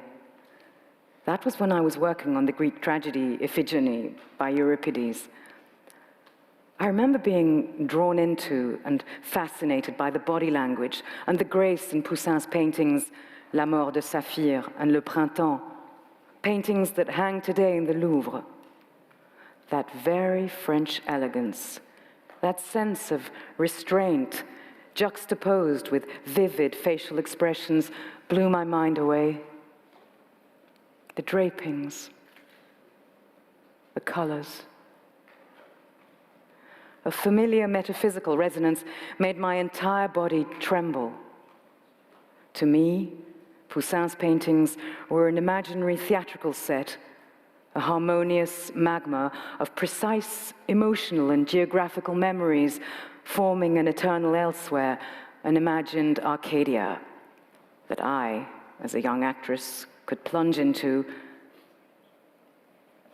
I walked into a painting and I never walked out. Now please welcome the participants of the second dialogue, the cultural institutions representative, the journalist and author and moderator today, Nazanin Lankarini.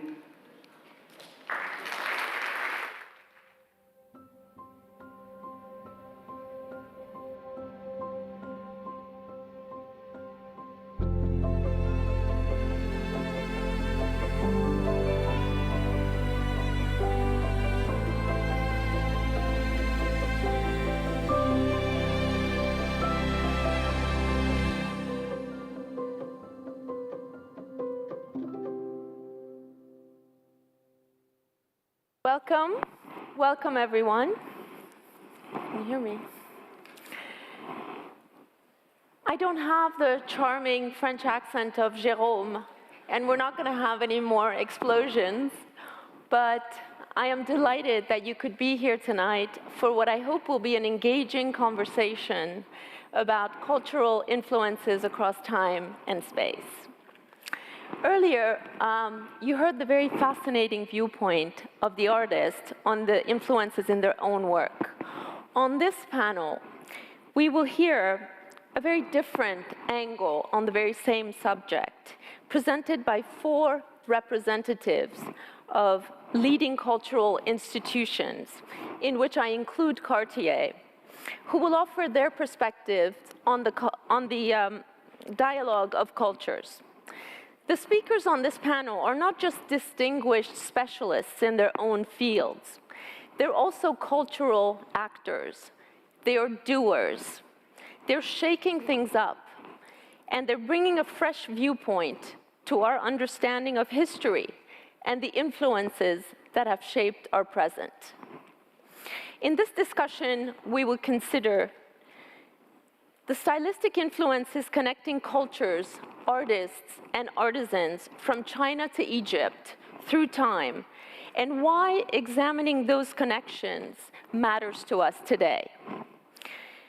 In the post-COVID age, when the word globalization has become a bad word or a very bad thing, we will look at how some institutions are re-engaging with their visitors on a cross-cultural level. Finally, we will look at a few interesting examples of the creative fusions that are produced when history meets the contemporary, and the resulting dialogue, and sometimes the clash of cultures. At the end of the session, I hope we'll have some time to take some questions from the audience. So with that, let's get started, and let me introduce the participants on this panel. We're very pleased to have Sophie Macariou, Welcome, Sophie.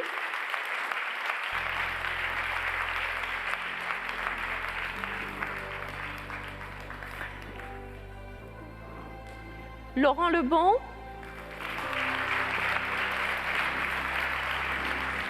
Soraya Noujaim.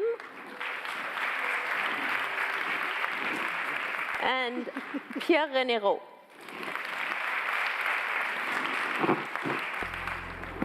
So let me say a few words about each of the panel participants. Sophie Macariou is the president of the Musée Guimet, the Musée National des Arts Asiatiques, since 2013. She started her career right here at the Louvre, where she was charged with establishing the brand new Islamic Arts Department in 2001. She became its director in 2009 and led the department through its official inauguration in 2012. Crossing borders has been at the center of your professional consideration, Sophie. She is the recipient of multiple awards, including the very coveted Medal of the Order of the Rising Sun, awarded to her by the Japanese government for her passionate support of art from Japan. Welcome. Thank you. Good afternoon. Soraya Noujaim, who's here from Abu Dhabi, is the Scientific, Curatorial, and Collections Management Director at the Louvre Abu Dhabi Museum, a post that she's had since 2018. The Louvre Abu Dhabi is the first universal museum in the Arab world. It opened in late 2017 and is a wonderful example of a 21st century museum. Dr. Noujaim is in charge of the curatorial strategy, new developments of the museum's narratives, collections development, research strategy, and the exhibition's programming. Welcome, Soraya. Laurent Lebon was named president of the Centre Pompidou in 2021 by President Macron. Prior to that, he had spent 10 years as a founding director of the Centre Pompidou Metz. Before his current post, he was president of the Musée National Picasso. Today, as president of Pompidou, Laurent Lebon faces two important challenges.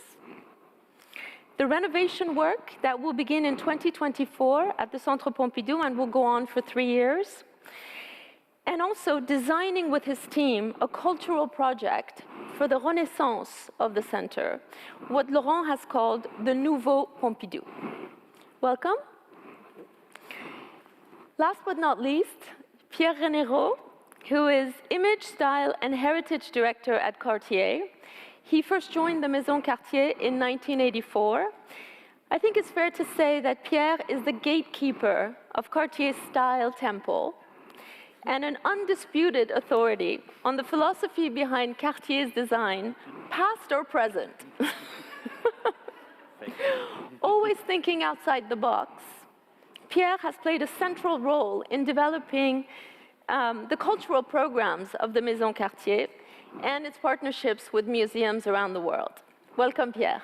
Thank you.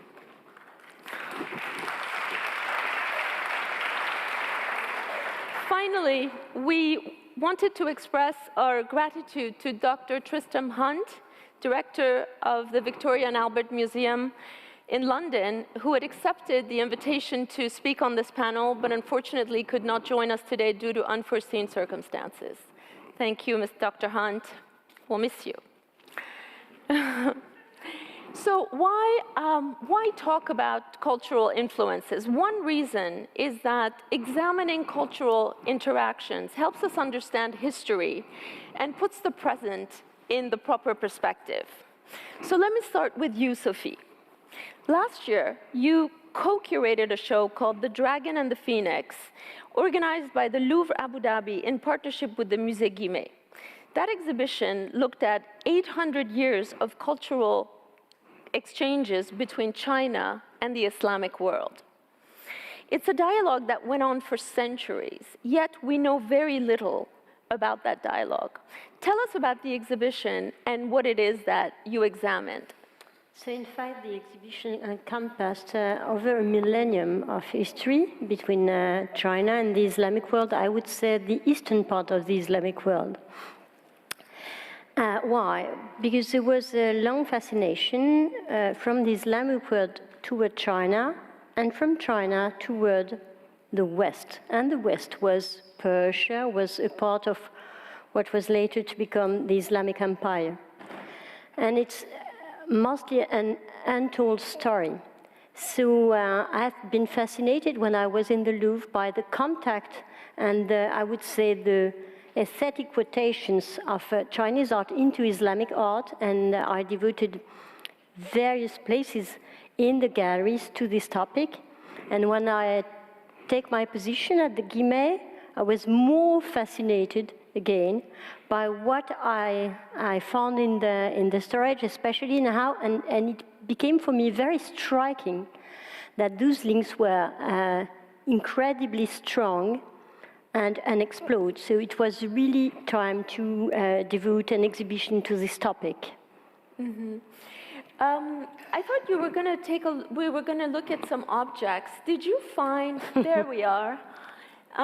So what are we looking at? These objects look strikingly similar. Can you explain what we're looking at? First, you have a brass object, which belong, in fact, to the Louvre Abu Dhabi collection, which has been made in, let's say, northeast Iran, which is what is northeast, which is called an area which is called Khorasan, or maybe in nowadays Afghanistan, maybe Herat.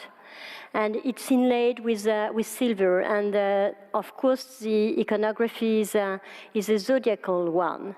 And you see very clearly the relationship of this piece, which was made in the 12th century, with the other one, which is a porcelain one, a china, as we say, blue and white, very classical, but you see that the sprout, the handle, and all the elements is deeply related to the other one. But this one was made in China at the very beginning of the 15th century. What does it mean? As far as we know, but we have few access to Chinese publication and Chinese and pieces which are kept in China in temples, for example. Of course, this Chinese porcelain was inspired by a metallic shape as the one you have in the Louvre Abu Dhabi collection. It means that there was, of course, this group, I would say, an amateur taste or a taste of connoisseur, maybe, in China. And of course, those precious pieces made in the Islamic world were collected in China. And there was a wall case in the exhibition in Abu Dhabi displaying those kind of twins objects. Mm-hmm. One Islamic prototype and its Chinese interpretation. And when you see it repeated, it's very impressive. Mm-hmm. And it's a kind of counterbalance about what is usually said as there is a strong influence of Chinese art on the Islamic world. But there is also a very important influence of Islamic taste on China. And that is really unknown. Mm-hmm. And what were the Chinese looking for when they looked at the art from the Islamic world? What specifically, what techniques, or what sort of, what were they looking to discover? And vice versa, why was the Islamic world looking to China? Well, the Islamic world was the West, of course, for China, and it's a part of exoticism for China. It's the available exoticism. And in fact, the story begins before the rise of the Islamic Empire, let's say with the Sassanid Empire in Iran.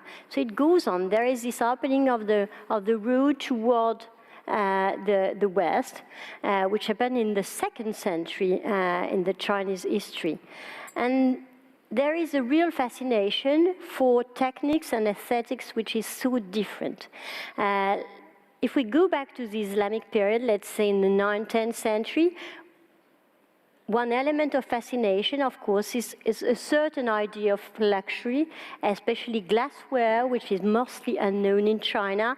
But as I've shown, for example, Islamic metalwares with inlaid decoration, some precious textiles too, because silk was well known in the Islamic world really early, in fact. And so there are exchanges of textile made in the West coming to China. So the Silk Road is not only going westward, it's a way and return road, which is fascinating, in fact.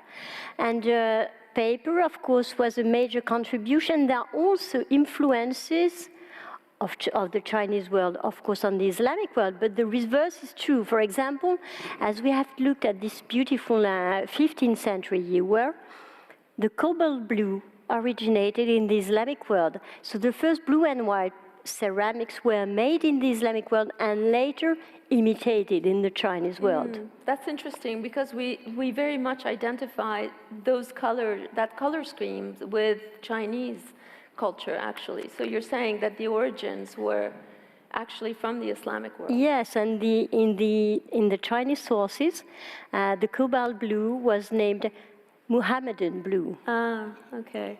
That's very interesting.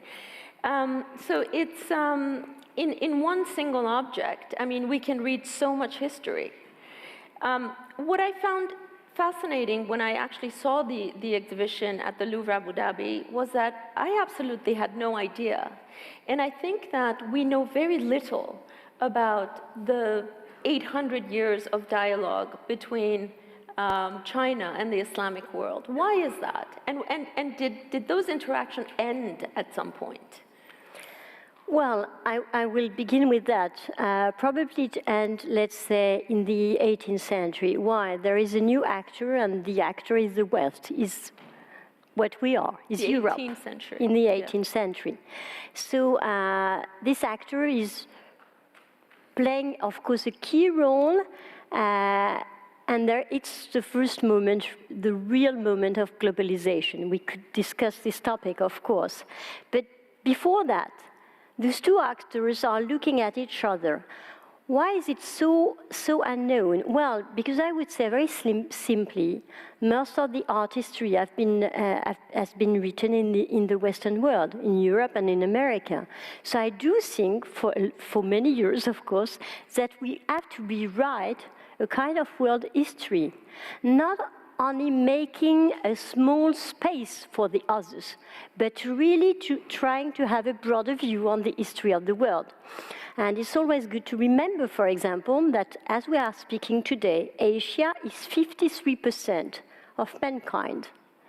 And it's also a place of important growth, economical growth. So I think we have to change our mind, to change our parameters in order to write a new history. And it's a fascinating challenge.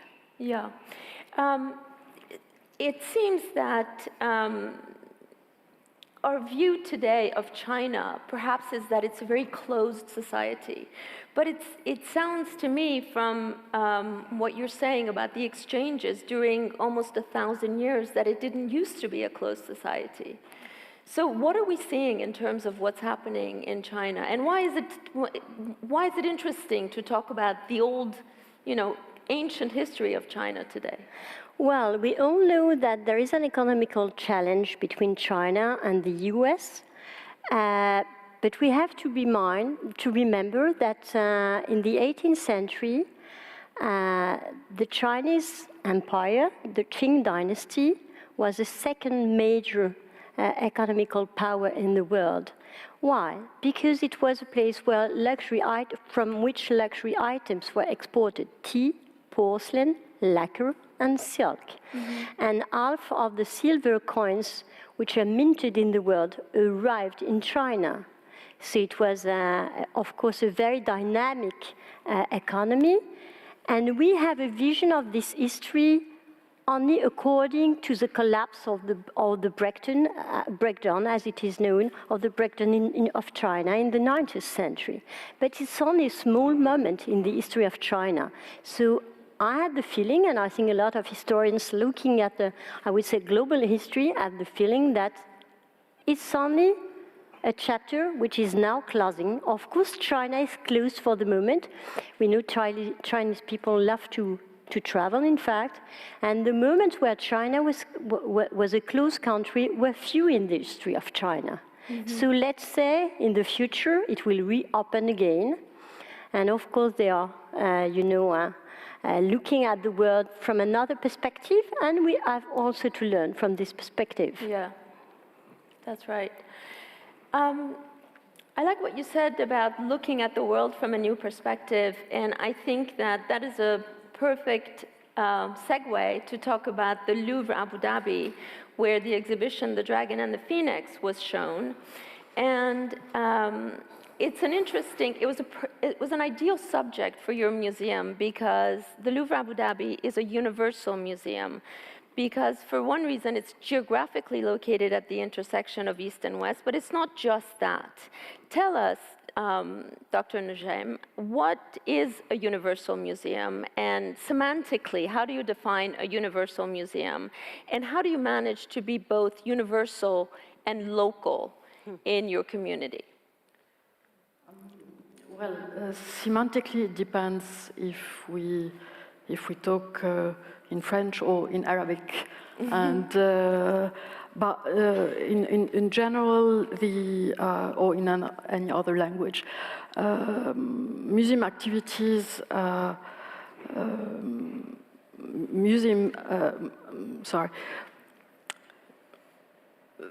The question of universality, what I mean is like shared as a concept and as knowledge, is based on human activity, human creativity, the artistic gesture in general. But in Abu Dhabi, we express universality by presenting the history of humankind throughout ages, from prehistoric time to present day. Once again, the question of semantic is, for me, extremely interesting, coming from let's say, a mixed background. Is it a question of global history? Is it a question which is more linked to the spiritual aspects of creativity? So I think in the universalism concept there is both of aspects. I mean, when you're trying to tell the history of humanity, you have to tell multiple stories at the same time, which is quite a challenging thing to do, I suspect. A universal museum, basically, by essence, tells multiple stories, and as curators, we have to make choices. We tell the stories of cultural connection, yes, and we tend to look for a global rhythm, general rhythm of history and human and artistic creation. It sounds like the role of the museum, at least for your museum, which is a very much a young museum, which is going to celebrate its fifth anniversary, you said. Yeah. It's now engaging in a multicultural debate. Beyond being a sort of a dusty repository of objects, it is putting forward, it is participating in a multicultural debate. Is that the future of museums from your perspective? I think the future of museums, from my perspective, is really to renew the visitor experience, and probably also to shed a new light on transcultural aspect of history. Basically, we are a young museum. You said it. We have the possibility of trying. And literally trying many things and proposing various and diverse experience to the visitor. So we take our visitor through a journey, literally a journey once again from the beginning of, 10,000 years ago to present day. We cover East and West, North and South, and it allows us also to shed, I would say, a new light, a new perspective on the status of the artwork itself. you've been there, you've visited our introductory display, and here we are in the Temple of Painting and Painters. In Louvre Abu Dhabi, we start all by objects and by sculpture. So I think this approach really reset, in a way, the definition and the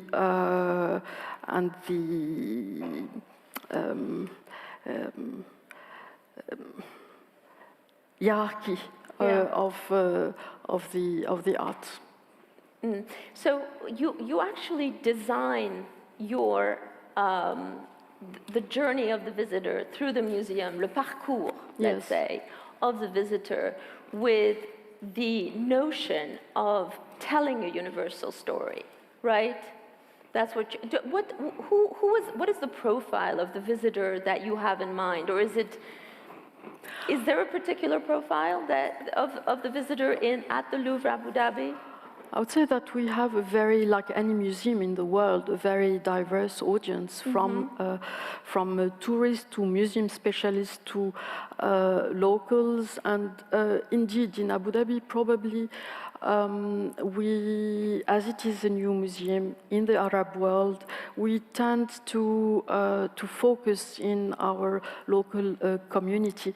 But this is not what drives us in the design of the museum. We are really here to tell the stories of humanity, and it's like writing a book with a very strong introduction, a very strong conclusion, and 12 chapters, 4 different parts which are related to the main chronological rupture of the general history. We look at the history of the world, I would say, from probably, I don't like this word, but different perspective, decentralized, de-westernized perspective, and we try really to have an even look at history without giving a special privilege to a special moment, I would say, or special civilizations. Absolutely. What is also interesting, we're looking at very beautiful images of the architecture of Jean Nouvel at the Louvre Abu Dhabi. And I think what you do very well also at the museum is establish a connection between past and present, not just East and West. Can you tell us how you establish the past and present connection? I think the visit actually in Louvre Abu Dhabi, and this is probably to get back to your first question about a new museum, it's a very global and inclusive experience. And yes, the architecture of Jean Nouvel is in itself a piece of arts, very much rooted also in the context of the Arab world. Inclusive, general, global, I would say, approach. You have here a beautiful picture of the dome. So a geometric dome that is sometimes talking with the geometry of the Islamic world as well. I think we have another photo. Next slide, please. Yes, and the picture is not very eloquent, but we've placed here a fountain in the middle of a courtyard which is very special, I would say, to Islamic and Arab architecture. And here you have this dialogue stretched in time between this dome and the geometry of the fountain. Another slide, which is probably the way. The next slide, please. Probably for us the way forward. This is here again a stretched dialogue between gesture of the artist, Saitamblis, in 2008, with this pseudo-calligraphy, dialoguing with petroglyph engravings, actually, from the Arabian Peninsula, dating back to more than 4,000 years ago. So this sort of encounters sheds the light or highlights this sort of permanence of the artistic gesture and throughout time. And this is something that I would like to see more and more actually in our display. Here again, going back to the architecture,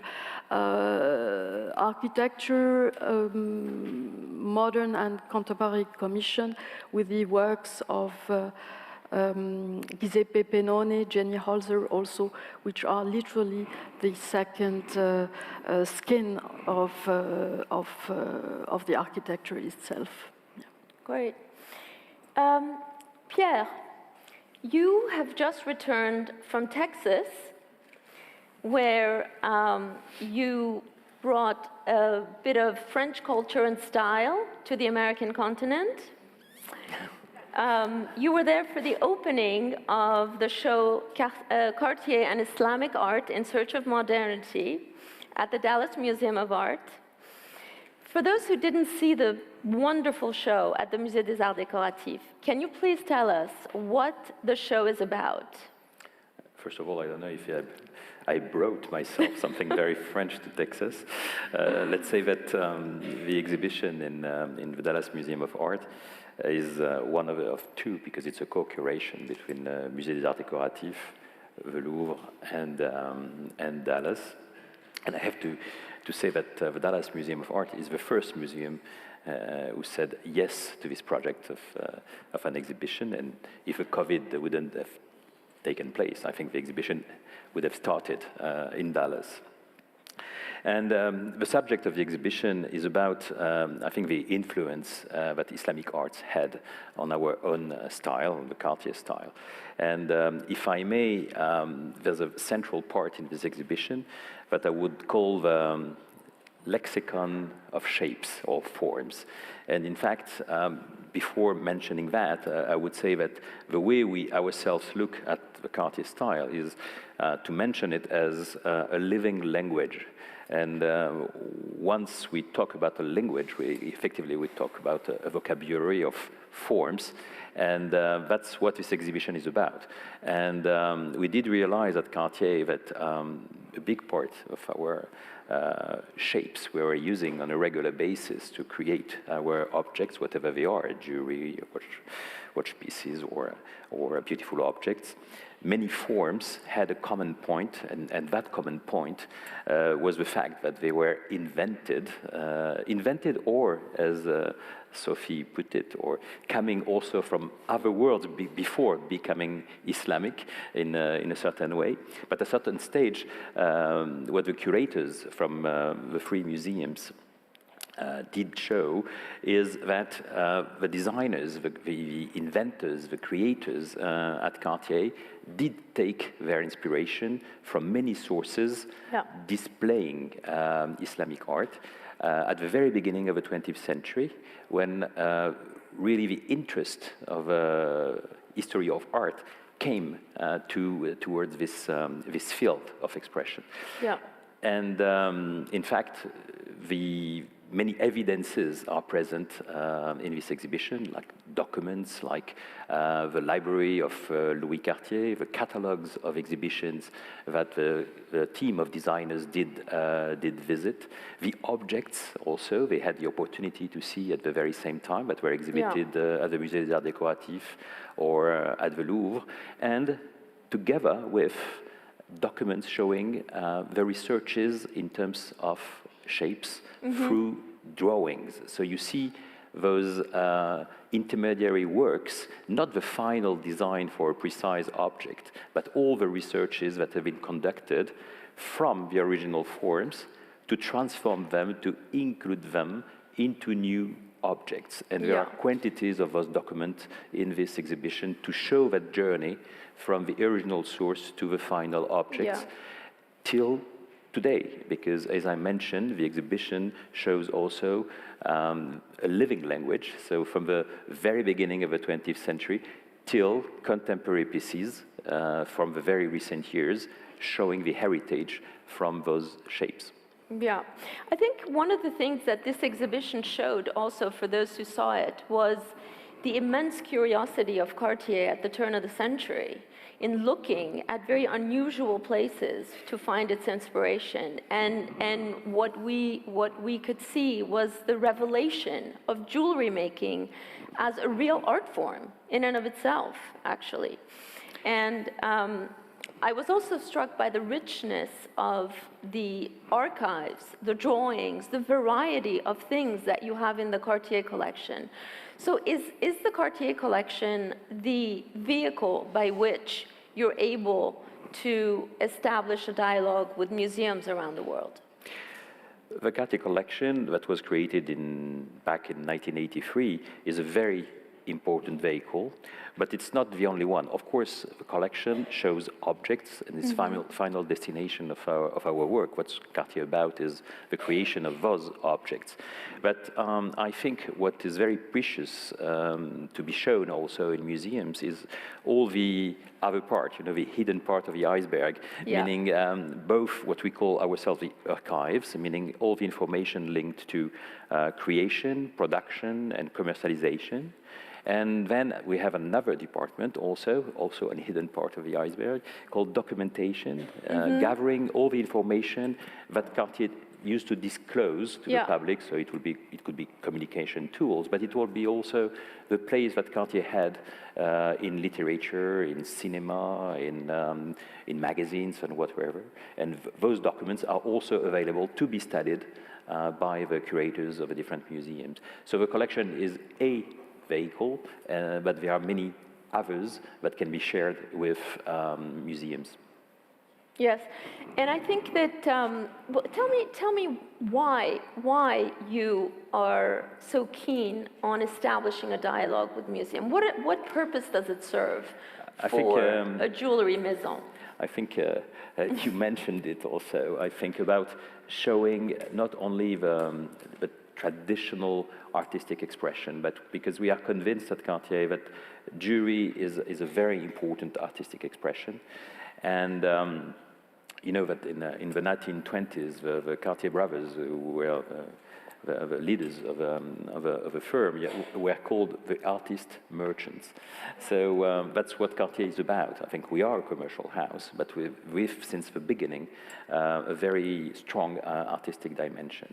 So our links with museums are about sharing that dimension. And to do so, we have a principle since the very beginning of the availability of a Cartier collection for cultural institutions, not to curate ourselves any exhibition in a public institution. So our work, our role is to provide the information, to provide the support, but to open doors to our heritage. But we never curate ourselves, our exhibition, because it's about to be shared with the public, and that mission is the one of museums. Absolutely, absolutely. And I understand that there have been 36 exhibitions dedicated to Cartier and an infinite number of loans that you've made to various exhibitions, including one curated by Laurent Lebon. Jardin. So Laurent Lebon from the Centre Pompidou, when I first met with Laurent several weeks ago, I said, how long would you like to speak on this panel? And he said 2 hours. So I hope you've all canceled your dinner plans, because he usually sticks to his word. And then I said, what would you like to speak about? And he said, I absolutely have no idea. So with that, I thought I might start by pointing out that you have had many curatorial achievements to your credit, one of which, in 2008, was bringing Jeff Koons to Versailles, which was a shock of cultures from which many people in Versailles have not yet recovered. So, we're all very excited to learn about your program for the Centre Pompidou, given that background. So tell us, the floor is yours. What would you like to speak about? Well, I don't know. We have to come together. Thank you for this wonderful introduction. By the way, I was appointed by the President Macron, as you say, to close the museum. So it's a very interesting interest. Just in time. And I just want to be honest with the wonderful audience. I will make it in 5 minutes because I saw that some of you are tired after all this wonderful presentation. And I think you just want to drink the champagne of Cartier and caviar. Perhaps I had a slide before this one. I don't know. It's in disorder. Perhaps I bring some images, but this one is Versailles. Yes. Perhaps before, I don't know if there is a garden gnome image coming. Voilà. Yes. Thank you. It's just to say good afternoon. But there is a link because it's a Cartier heritage. Yes, because this garden dwarf belongs to the Fondation Cartier, which is the other part, as Monsieur le Directeur said, it's the other part of the iceberg. By the way, perhaps we will see it not so far from here. I heard some news. And as you can see in this image, there are 3 garden dwarfs. It was made by a group of contemporary art called Présence Panchounet, and it was their last work of contemporary art. And I wanted to begin with this because my only specialty is nanology. I know nothing about art history and, of course, about jewelry, and, of course, nothing about Universal Museum. But I was quite a good specialist in garden gnomes and garden dwarfs. And within the nanology, there is a specific branch, which is the nanogenèse. Nanogenesis in French, what we could translate, but how the garden gnomes is born. Because there is a big problem. Yes. You have many garden gnomes male, but not so many garden gnome female. So you have to think about that. But and, wait, is there a cross-cultural connection to garden gnomes? That's exactly the idea. That's why I bring this image, because it gives you a clue.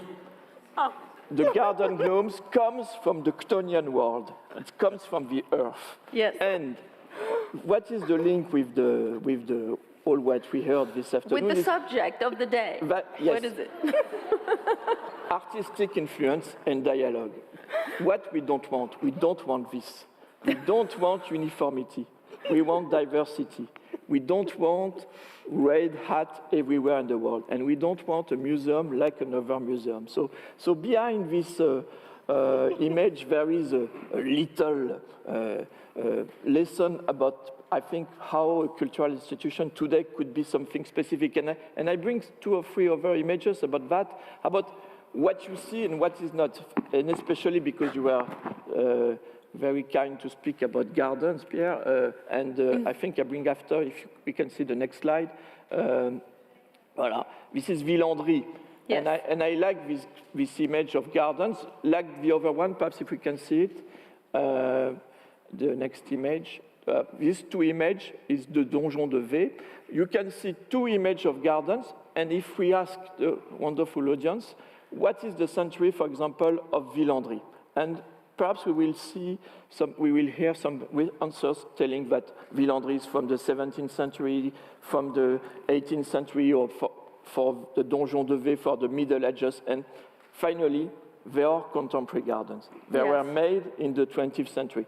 And it's always a lesson for us, like Cartier, with all the heritage and the relationship with the wonderful history we heard. I think for gardens, it's very interesting to see Villandry and to see that it's not a creation from 3 centuries ago, but something done with many artistic influence, but from today. And if we can see 2 or 3 other images very rapidly, because I see that there is only 3 minutes left, this one and the other one. You can take a few minutes more. No, I want to go fast because it's like Eurovision, you know, you have to, it's a challenge. And then. But what are we looking at? Tell us. Voilà. Stop, just the one before. Voilà. And now, it could be a kind of competition where we can win a tank watch or something like that, but if you agree. What are these images? For example, this one, it's made with paper.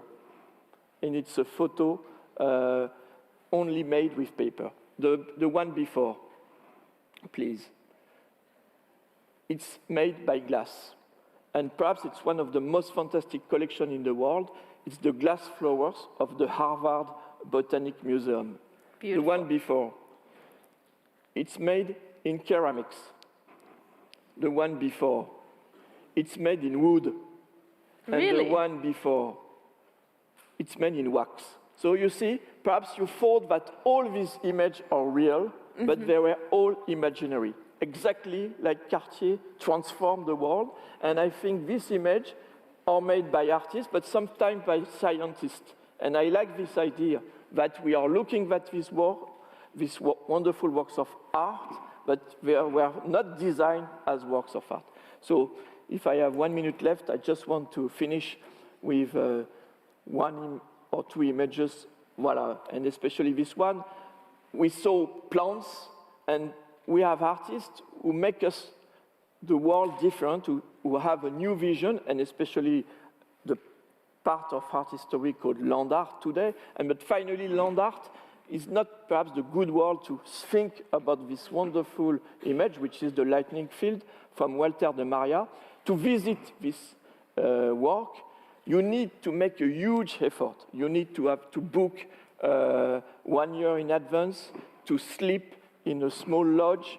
And I like this idea that today you need an experience. You need, the museum needs to tell us a story, like in the wonderful Louvre Abu Dhabi, something different. And when you spend a lot of money, you spend one night, 1 day to see the lightning field of Walter de Maria, and 99% of the time you see the image on the left.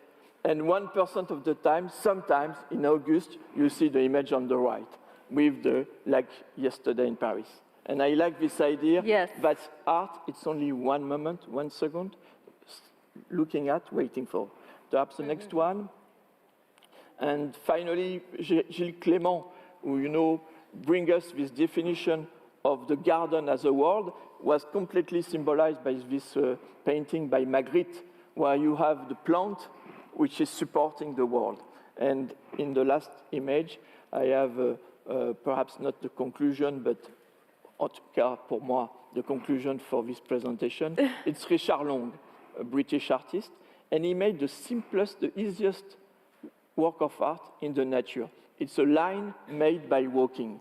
Yes. And he was doing like this, and we are curators like that. We are frustrated artists, making like this, and we made only the easiest sculpture in the world. Voilà. And that's our job, to keep this alive. Voilà. Thank you very much. Wonderful.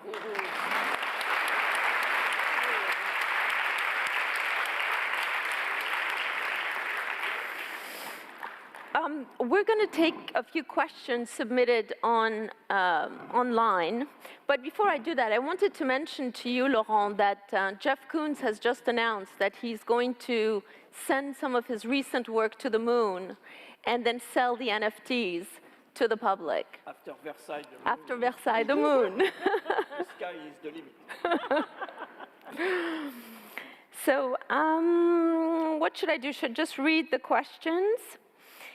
One of the questions from Laura is, how are cultural institutions changing their mindset to attract younger generations? I think that's a very good question for everybody, but who would like to tackle it? Sophie, how about you?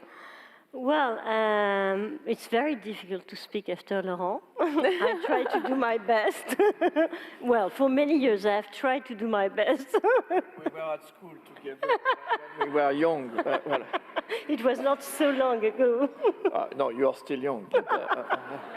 How do you go about attracting a younger audience today? I do think that we have to cross things again. I mean, I like mixing things. Yeah. I do not like very much categories, you know. I'm supposed to run, let's say, an ancient art museum. Well, I've, of course, tried to stuff the museum with contemporary art, and also to put contemporary art and contemporary creation, mainly from artists coming from Asia, into the collection. Mm-hmm. And my main reply, well, of course, it was a little bit shocking, you know, for some curators in the museum. I just said in French, I will say it in French. Mais personne ne vit dans un intérieur de... No one lives in an inside of a given style. Simple reply will be mixed everything. I think the idea of experience, as was underlined by Laurent, is very true. I say, what is a museum? You can't replace it. It has to be a unique place where you have a unique occasion of meeting with someone, with works of art, and each encounter is a unique one. Yeah. You cannot duplicate it. I do think it's really. Mm-hmm. So, Laurent, do you have a project in mind in answering the same question to attract younger audiences to the Nouveau Pompidou? I say my project is to close the museum, so I think it will be good because we will have only the piazza, which is open. And I'm not completely kidding. The piazza, as you know, in front of the Centre Pompidou, is part of the Centre Pompidou. Yes. And when Renzo Piano and Richard Rogers, and perhaps we could have a sign of memory to Richard, who left us a few months ago, they were 30 years old around, and they said, we have a ground, we will not build on the entire ground. We will let half of the space dedicated to a public space, to the city, to the youth.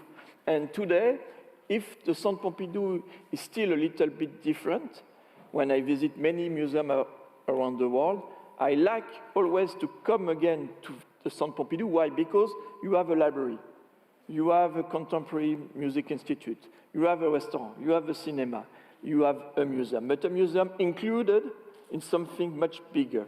And it's a model for 50 years now. I don't think it's the model, of course. Yeah. But to attract the youth, and you are completely right, we are in danger. Perhaps museums are going to die, and not only because of atomic bombs. They need really to find a way which is not only completely dedicated to the metaverse and the NFT, something only where the pleasure is here and not so far from pedagogy. It's easy to say in this wonderful context. By the way, I hope that Laurence is going to keep the wonderful decor of Cartier. I never saw the auditorium like that. Thank you, Cartier. And I think it's really something. And because today, museums, as you said, we see all the figures are the same everywhere in the world. Youth are missing. And we, especially after the pandemic, we have this really, really nice challenge. Yeah. And I think it's the challenge for us, but it's a nice one. Yeah. Maybe I may add something.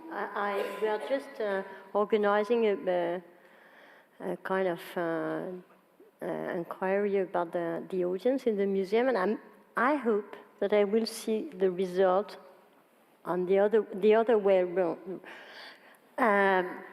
I think the audience in the museum today, in the Guimet Museum, is younger than it was 9 years ago. I hope I will have the proof in few months.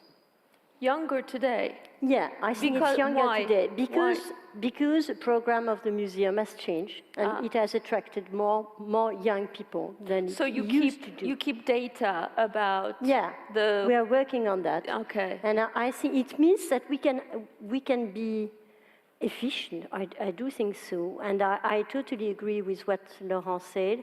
I mean, using the relation with the space, the fact that the museum is a place in the city and it has to be related to the city. Yeah. It's not a temple any longer, and it should not be a temple any longer. Yeah. It has to be an open place. Yeah. I think it's also an interesting challenge for the Louvre Abu Dhabi, isn't it, Soraya? Yeah, and I was in terms of your visitors. I was listening to Sophie and the question of the temple and desacralizing in a way the visit to the museum is like really creating a fun experience actually. And in our museum, we as we have built everything from scratch, literally, we went towards a very how can I say, a holistic approach, yes, and very physical approach to the art itself, with a museography which is very, very, not only it's elegant, but it's very light. So there is a proximity between the visitor and the artwork, and definitely here again, I mean, we've had some studies that we are able to analyze 5 years on. And this physical, emotional connection to the piece of art is really making a difference. Obviously, I can reassure my colleagues, all the measures, safety for the artwork are there. But the fact that the object, the artwork, can literally live, sit there, and in a way breathe, makes a difference. And also, obviously, the experience outside probably the galleries, animating the park, animating the external spaces towards programs that we are setting up. You probably have a lot of visitors who are families, tourists, who come to Abu Dhabi or stop in Abu Dhabi on their way to another destination. And so one of your challenges is to attract those people. Tourist is the, like I think any other museums, is the easy part of the job. They come for the architecture, they come for the narrative that is well advertised. Our aim is really to develop the local audience and bringing schools, bringing teenagers in the galleries and in the museum. And I think the museum as a city, as it's established at Louvre, where once again it's a holistic experience. I mean, this very, very easy approach to art, I think, is something that we need actually to develop in the future. And once again, the connection between present and past is also something that definitely makes a difference with the younger audience. There is a question addressed to Pierre Renero, which is, would you say that jewelry is a legitimate object belonging to the field of art history? I think definitely it belongs to art history. I think, yes, it can be studied like an object of art. And, you know, I think some researchers says that, you know, a civilization appears when jewelry appears. So I think it's as old as that. So definitely, I think it can be studied as a part of, you know, the history of ornament. Yes, exactly. But not only ornament. That's the thing about jewelry. It's not only an ornament. It has many other, let's say, symbols behind, many functions. But functions in a very big F. I think it can express power. It can express love. It can be spiritual meaning. Spiritual. It can express many different things. We can call it an objet total in French because it has so many dimensions. So, but definitely in the world of forms, of shapes, it's legitimate to be studied as an object of art. Absolutely. So perhaps we can take one more question, which has to do with the question itself. It says, do you think crypto takes away the meaning of physical works of art? Perhaps what they mean is the digital works, or NFTs. Do they take away the meaning of physical works of art? What do you think about that, Laurent?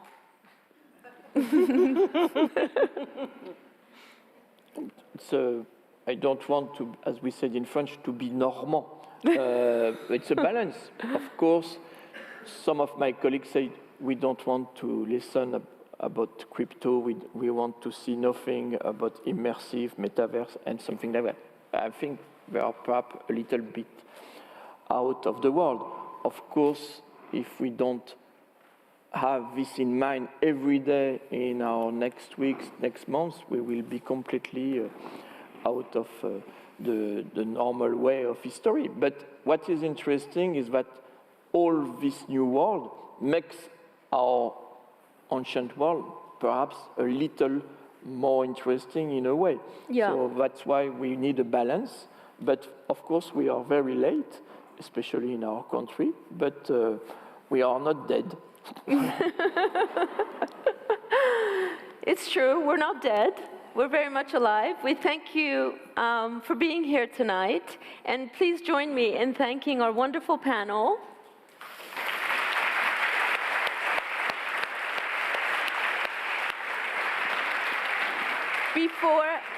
Before everyone goes away, Pierre Renero has a very important announcement to make.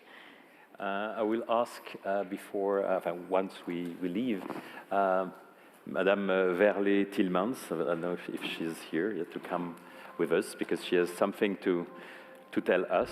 And Madame Verlet-Tillmans is the scientific director of Festival of History of Art in Fontainebleau. Thank you.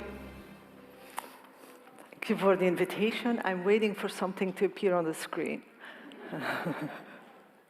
In the meanwhile, maybe I can tell you a little bit about the Art History Festival, which is taking place every year since 2011 in Fontainebleau, in the castle and the city around it. It's a unique event.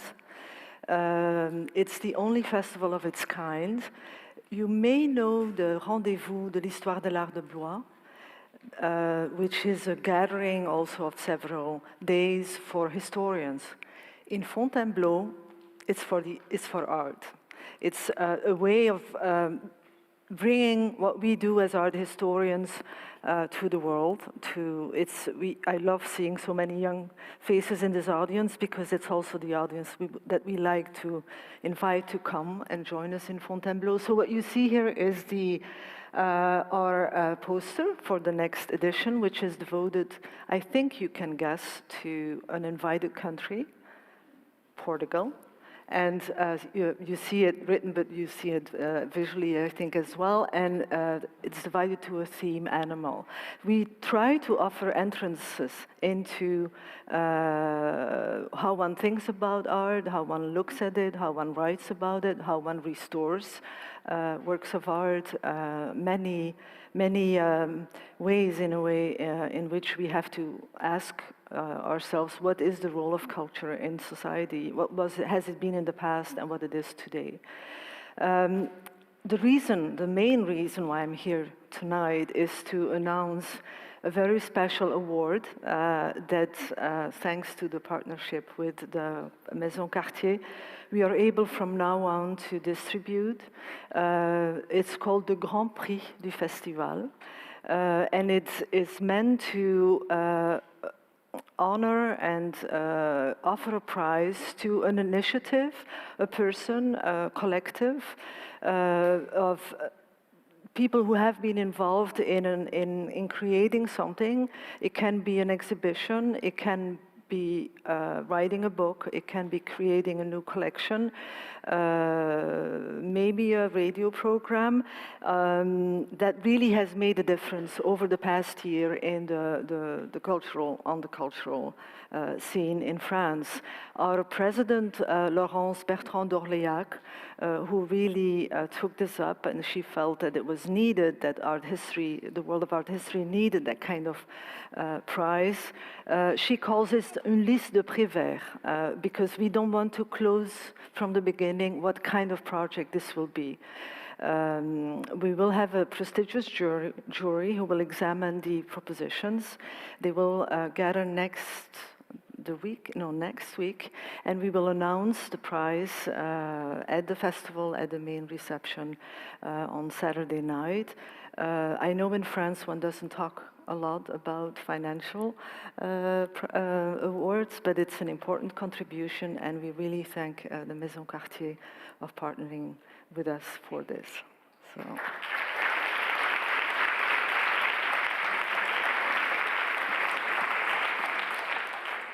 Nazanin, Thank you to the Musée du Louvre for hosting this event, and thank you, Maison Cartier, for this wonderful event. Thanks. Good night.